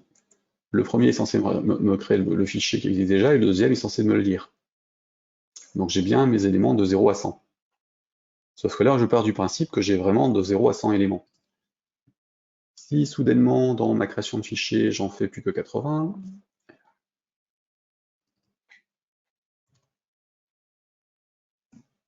je réexécute.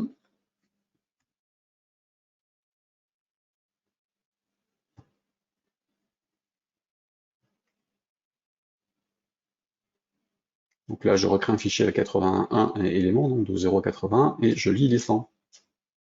Sauf que j'en ai pas 100. Donc j'ai une lecture au-delà de la fin du fichier.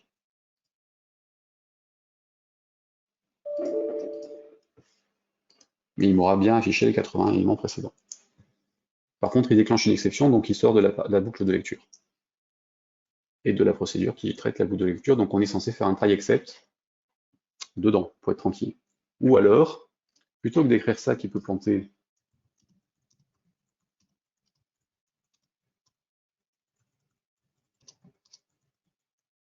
à ce moment-là, on peut faire une boucle normale. Enfin, quand je dis normale, c'est en tout cas une boucle qu'on est censé plutôt utiliser, donc un while. Donc while note end of file, donc EOF de mon fichier, donc sur l'identifiant du fichier, d'où begin end. Je vais initialiser mon compteur au départ, donc on va dire qu'on est à 0 au départ. À chaque élément de ma boucle, je vais l'incrémenter et je vais le rajouter à la fin de ma listbox, comme ça on saura combien on a d'éléments dedans. Donc listbox 1.items.insert existe ou pas? Oui, ça tombe bien. Donc insert, je vais mettre en 0 et je vais mettre nb elem plus i.toString. Donc là, je suis censé avoir mes éléments dans la boucle. Par contre, comme j'ai pas fini mon truc, je n'arrête pas. Donc là, je fais une lecture, l'ajout de l'élément dans la liste, et j'incrémente mon i.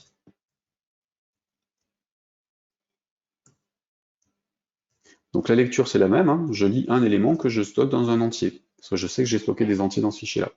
Ensuite, cet entier, je le convertis en chaîne que je rajoute à mes éléments de la listbox, donc listbox 1.items.add de mon truc.toString, et j'incrémente mon compteur. Et là, normalement, ça fonctionne quel que soit le nombre d'éléments qu'il y a dans la liste, enfin, qu'il y a dans le fichier, tant que ça reste des entiers.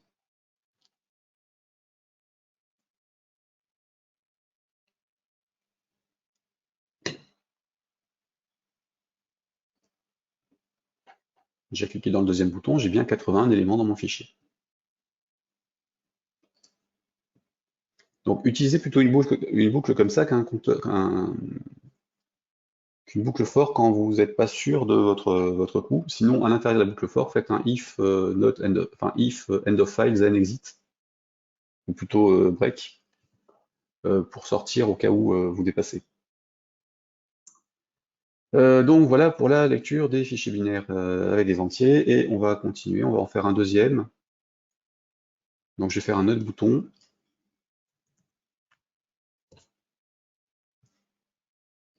Ici, hop,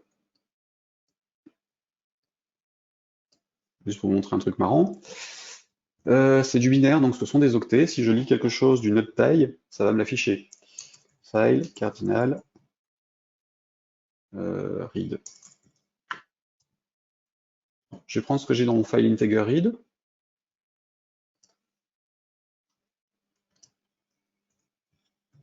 Je le mets dans mon troisième bouton qui lit des cardinaux. Je change mon integer en cardinal. Et voilà ce qui se passe.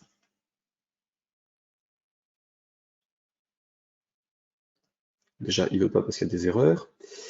C'est normal, il faut aussi changer quand même mon file off au début, hein. Si je lis des cardinaux, il faut que mon fichier soit ouvert comme étant un fichier sur des cardinaux. Donc l'entier, c'est une valeur qui peut être inférieure à 0. Le cardinal, c'est forcément supérieur à 0. Donc j'ai toujours mon fichier de 81 éléments. Je lis, j'ai bien 81, parce qu'en fait, il est mappé sur la même zone de mémoire. Je transforme mon fichier en binaire. Alors, je vais recopier le truc, hein, comme juste avant. Je vais le lire sous forme d'octet. Toc, toc, CTRL-C. Donc un quatrième bouton à l'écran.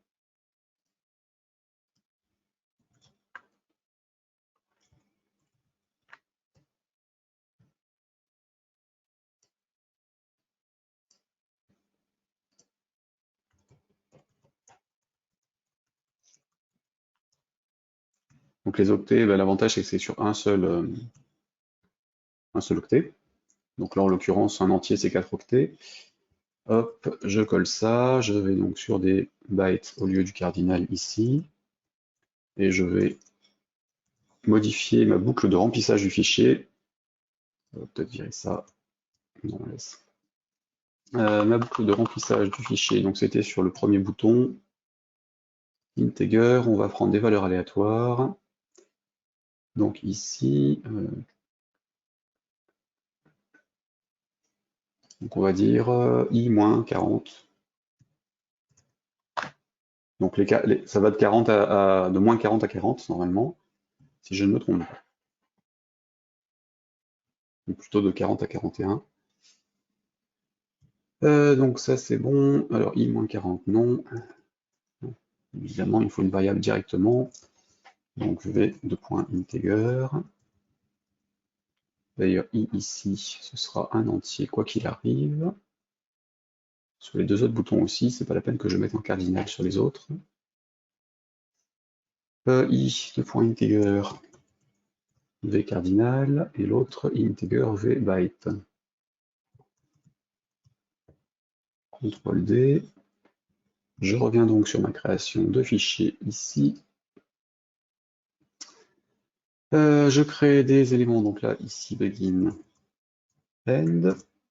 Je vais enregistrer V dans mon fichier. Et V, ça prend I-40. Donc de moins 40 à 40, puisque c'est 80 sur 2.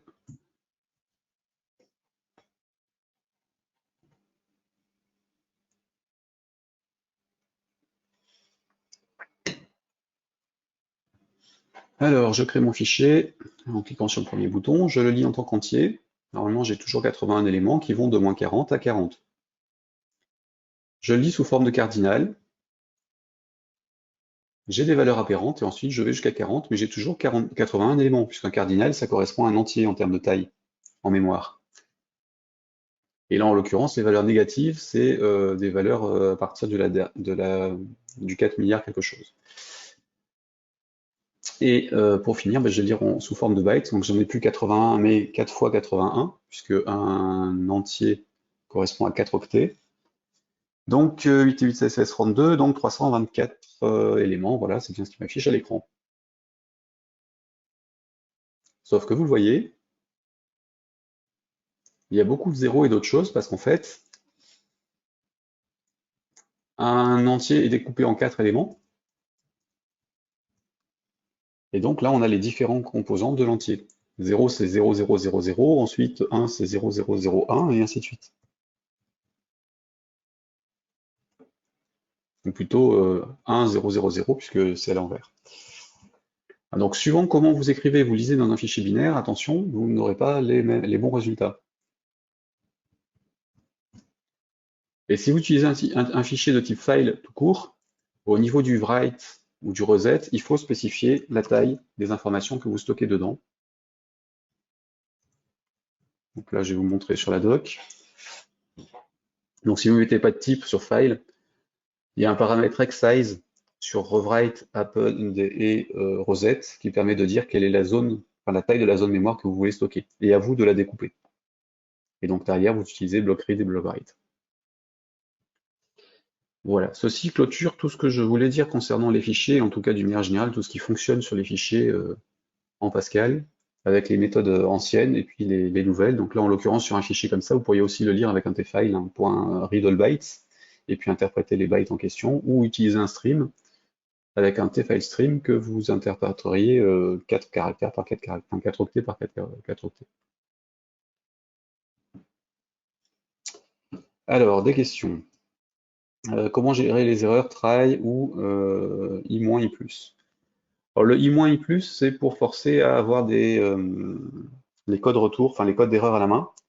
Sinon, effectivement, c'est le try except et vous avez des erreurs sous forme d'exception. Si on met un i-, i+, autour du reset, du append ou du write, ça nous donne le code d'erreur dans io_result au lieu de déclencher une exception. Donc à nous de tester si io_result, une variable, est à 0 et faire le traitement ou l'inverser. Là, en l'occurrence, maintenant je ne m'embête plus, je préfère utiliser le système d'exception. Et donc, en général, j'ai plutôt ça, un try, le traitement et un finally end ou un except end à la fin du traitement. Donc là, en l'occurrence, ici, ce serait ça.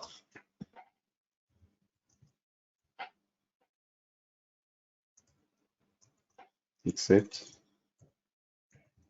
heure qui est au fichier.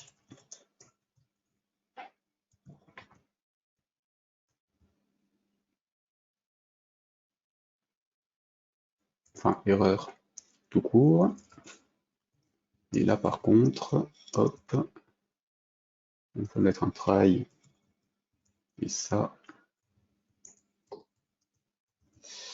Ici, autour du reset. Donc là, on a effectivement une erreur liée au fichier. Là, c'est erreur dans la procédure. Et donc là, je peux dire raise exception.create erreur liée au fichier. Donc là, si j'ai le code comme ça, hein, j'ai deux trails l'un dans l'autre, j'ai une erreur au niveau de la lecture, par exemple, le fichier n'existe pas, ça déclenche le premier except qui va renvoyer une exception qui dira erreur liée au fichier, et à ce moment-là, ça redescendra au except suivant, donc celui-ci. Après, on peut englober tout, faire sur certaines zones, c'est à nous de voir. Pensez juste à ne pas faire un close file s'il n'a pas été ouvert, parce que ça vous redéclencherait une exception. Donc évitez le close file en finali si vous avez commencé votre bloc try au niveau du except, parce qu'il est susceptible de planter à ce moment-là et donc de redéclencher l'exception quand même. Là, après, à vous de faire quelques essais aussi derrière. Après le i-, i+, vous pouvez toujours, hein, c'est au choix. Sachant que ça fonctionne toujours sur les codes existants, évidemment. Existe-t-il un outil qui permet de convertir un projet Delphi en projet C++ Builder? Alors, le projet, à ma connaissance, il n'y a pas de convertisseur Pascal vers C++, donc je ne sais pas, mais je vois pas l'intérêt. Dans l'autre sens, il y en aurait plus pour ceux qui voudraient compiler sous Linux et autres, où les compilateurs sont pas dispo sur le C++ Builder, mais il n'y a pas non plus. Donc là, je peux pas répondre à cette question, il y a à ma connaissance pas de convertisseur de code Pascal en code C++. Après, ça ne veut pas dire que ça n'existe pas sur le marché, hein, mais et potentiellement non. Comment gérer l'organisation des 4 octets dans un entier, big or little endian, selon le type d'OS? En fait, ça dépend de l'OS, hein, donc on n'est pas censé s'en préoccuper. On est censé le savoir et faire ce qu'on a à faire dedans quand on a besoin de jouer à ça.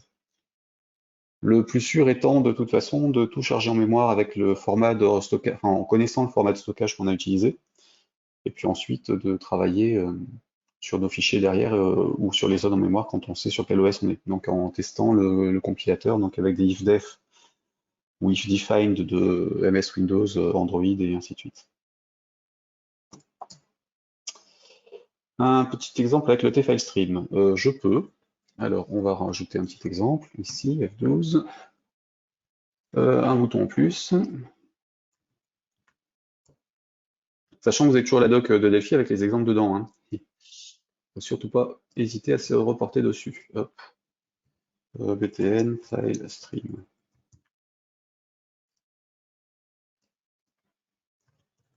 J'en profite pour rebaptiser le premier bouton en file integer write, comme ça ce sera plus clair. Donc file stream. Les streams, c'est l'une des méthodes les plus simples pour gérer des données sous forme de buffer en mémoire et pouvoir ne pas se préoccuper du type de contenu à l'intérieur. Donc là, j'ai créé un stream, donc je vais dire s de point tFileStream. Alors tFileStream va récupérer les données depuis un fichier ou écrire dans un fichier, tMemoryStream les récupère en mémoire et ainsi de suite, hein. Tes ressources stream, c'est lié aux ressources du programme qui sont dans projet ressources normalement, et images, qui permettent de stocker des fichiers directement dans l'exécutable. Donc tFileStream, là je fais un s prend tFileStream.create. Donc là je vais lui donner le nom du fichier, donc là je vais recopier ce que j'avais mis sur les autres, hein. Un nom de fichier ici, que je vais déclarer aussi en string dans mon programme. Alors idéalement, dans un programme, on a plutôt une fonction qui nous renvoie le nom de fichier en question, ou une constante quelque part. Mais enfin plutôt une fonction d'ailleurs, parce que si la constante ne permettrait pas de stocker le chemin d'accès en cours, histoire de ne pas écrire 10 fois le nom du fichier avec des erreurs possibles de saisie. Donc tFileStream.create de mon nom de fichier, hein, ici, voilà, et éventuellement le mode. Donc là, le mode, il faut aller regarder la doc, ici, F1. Je ne sais plus quelles sont les valeurs à passer, propriété, donc on est sur les méthodes création, create est là, et donc sur le mode, on a fm create, open read, open write ou open read et write. Donc là, je vais dire que je vais l'ouvrir en lecture, donc fm open read.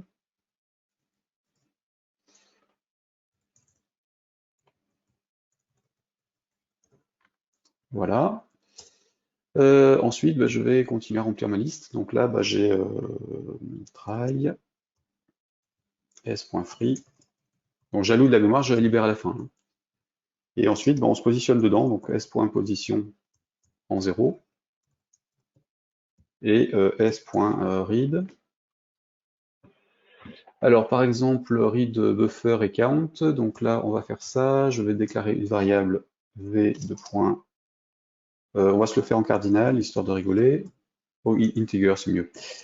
On va rester sur la mouvance propre. I de point integer. Après, à vous de convertir, hein, suivant ce que vous voulez. Donc là, je vais faire comme sur le précédent. Je me positionne au début, j'initialise mon compteur. Et donc, je fais une boucle, while not s. Alors, il n'y a pas de end of file, hein. Donc, on était sur, je ne me souviens plus. Position, position, position. Donc, c'est while position est inférieure à la taille. Do. Begin, end. Et donc, à l'intérieur, je fais des reads et puis je fais ce que je faisais dans les autres. Donc, s.read de ma variable. Donc là, ce sera v. Size of v. Mon buffer, ce sera le stockage, le pointeur sur un entier, et ensuite je récupère la taille d'un entier. Point virgule. Ensuite, j'ai qui mon listbox 1.items.add avec quelques fautes de frappe, mais c'est pas grave. Donc de v.toString. J'incrémente mon compteur de nombre d'éléments, histoire d'être comme pour les autres lignes. Listbox. Voilà. Et donc à la fin, après ma boucle, je remplis mon nombre d'éléments de la liste. Donc nblm égale i apostrophe plus, non, si plus, i.toString. Et donc je vais mettre ça en insert plutôt que add pour être en premier élément de la liste. 0, voilà, donc ça, je l'enlève de là, je le mets à l'extérieur. Mon i, je l'initialise avant. Donc, je lis ça, normalement je suis sur la position, le read est censé nous déplacer, donc ça devrait être bon. On va vérifier ça tout de suite. Après, sur les streams, on peut faire des copies d'un file stream vers un memory stream et ainsi de suite. Donc ça permet de basculer des informations d'un champ vers une zone de mémoire vers une autre, et là, donc là j'ai bien mes éléments qui sont lus dedans et affichés. Et là, je suis soulagé parce que je ne me suis pas planté sur la saisie. Si on veut lire ça tantôt en entier, tantôt en cardinal, tantôt à autre chose, alors VI, VC, du point cardinal, et ensuite on va dire boule byte.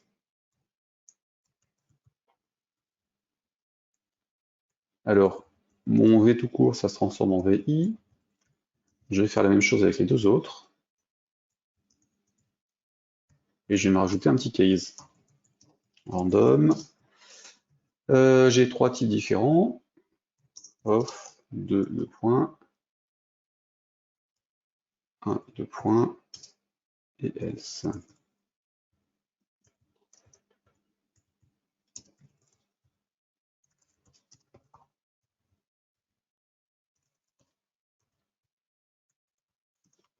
Alors le case, je vais en parler, hein. Normalement demain.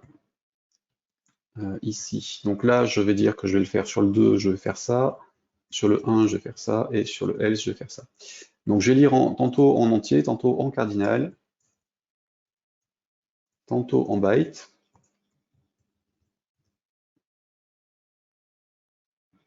Et ça va donc me donner des résultats complètement aberrants. Donc c'est à éviter, évidemment. Parce que vous savez ce que vous stockez, donc vous savez ce que vous lisez. C'est pas parce que c'est pas un fichier structuré en tant que record qu'il ne doit pas l'être physiquement sur le disque dur et encore moins dans le stockage. Donc là, si je lis, ça va faire n'importe quoi. Il est possible que ça me génère une exception parce qu'en fait, à la fin, il est possible que mon compteur il soit pas correct.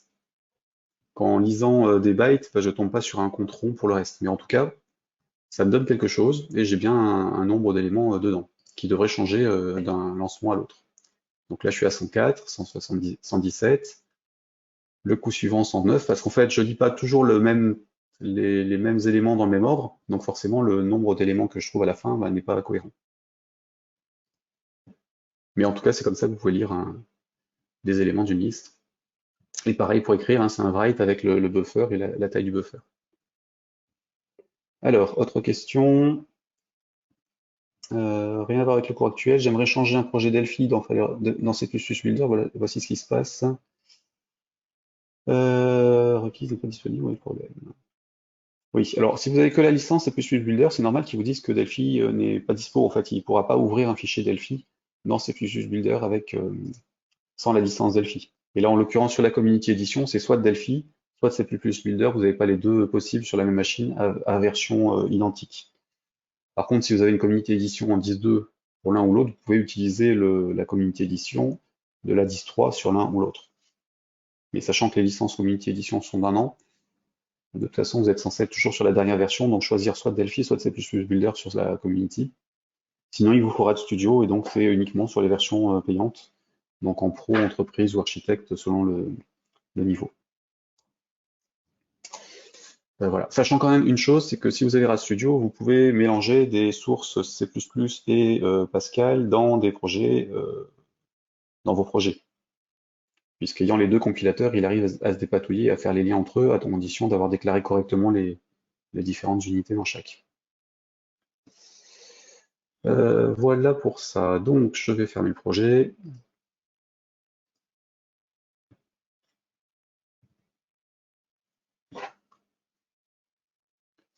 Donc, il est presque midi. Je vais peut-être pas lancer la correction des deux exercices que j'avais prévus pour aujourd'hui. Je le ferai du coup demain rapidement, ou alors j'en fais un des deux. Mise de course. Non, vaut mieux que je les fasse demain. Donc demain, on fera les corrections des deux exercices que je vais proposer vendredi. Hein. N'hésitez pas à vous reporter dessus si vous ne l'avez pas encore fait, pour essayer de travailler dessus et à poser vos questions par rapport à ça pour demain. Du coup, on attaquera ça, on parlera de d'actions, de processus, du case qu'on vient de voir ici, et des types énumérés et ensemble, si le temps nous le permet. On enchaînera ensuite sur les types génériques, les collections, JSON, REST et le déploiement qui finira cette semaine normalement. Et donc aussi la formation, puisque j'arrêterai jeudi, puisqu'on n'a que 4 jours cette semaine, je ne ferai pas de session le 1er mai.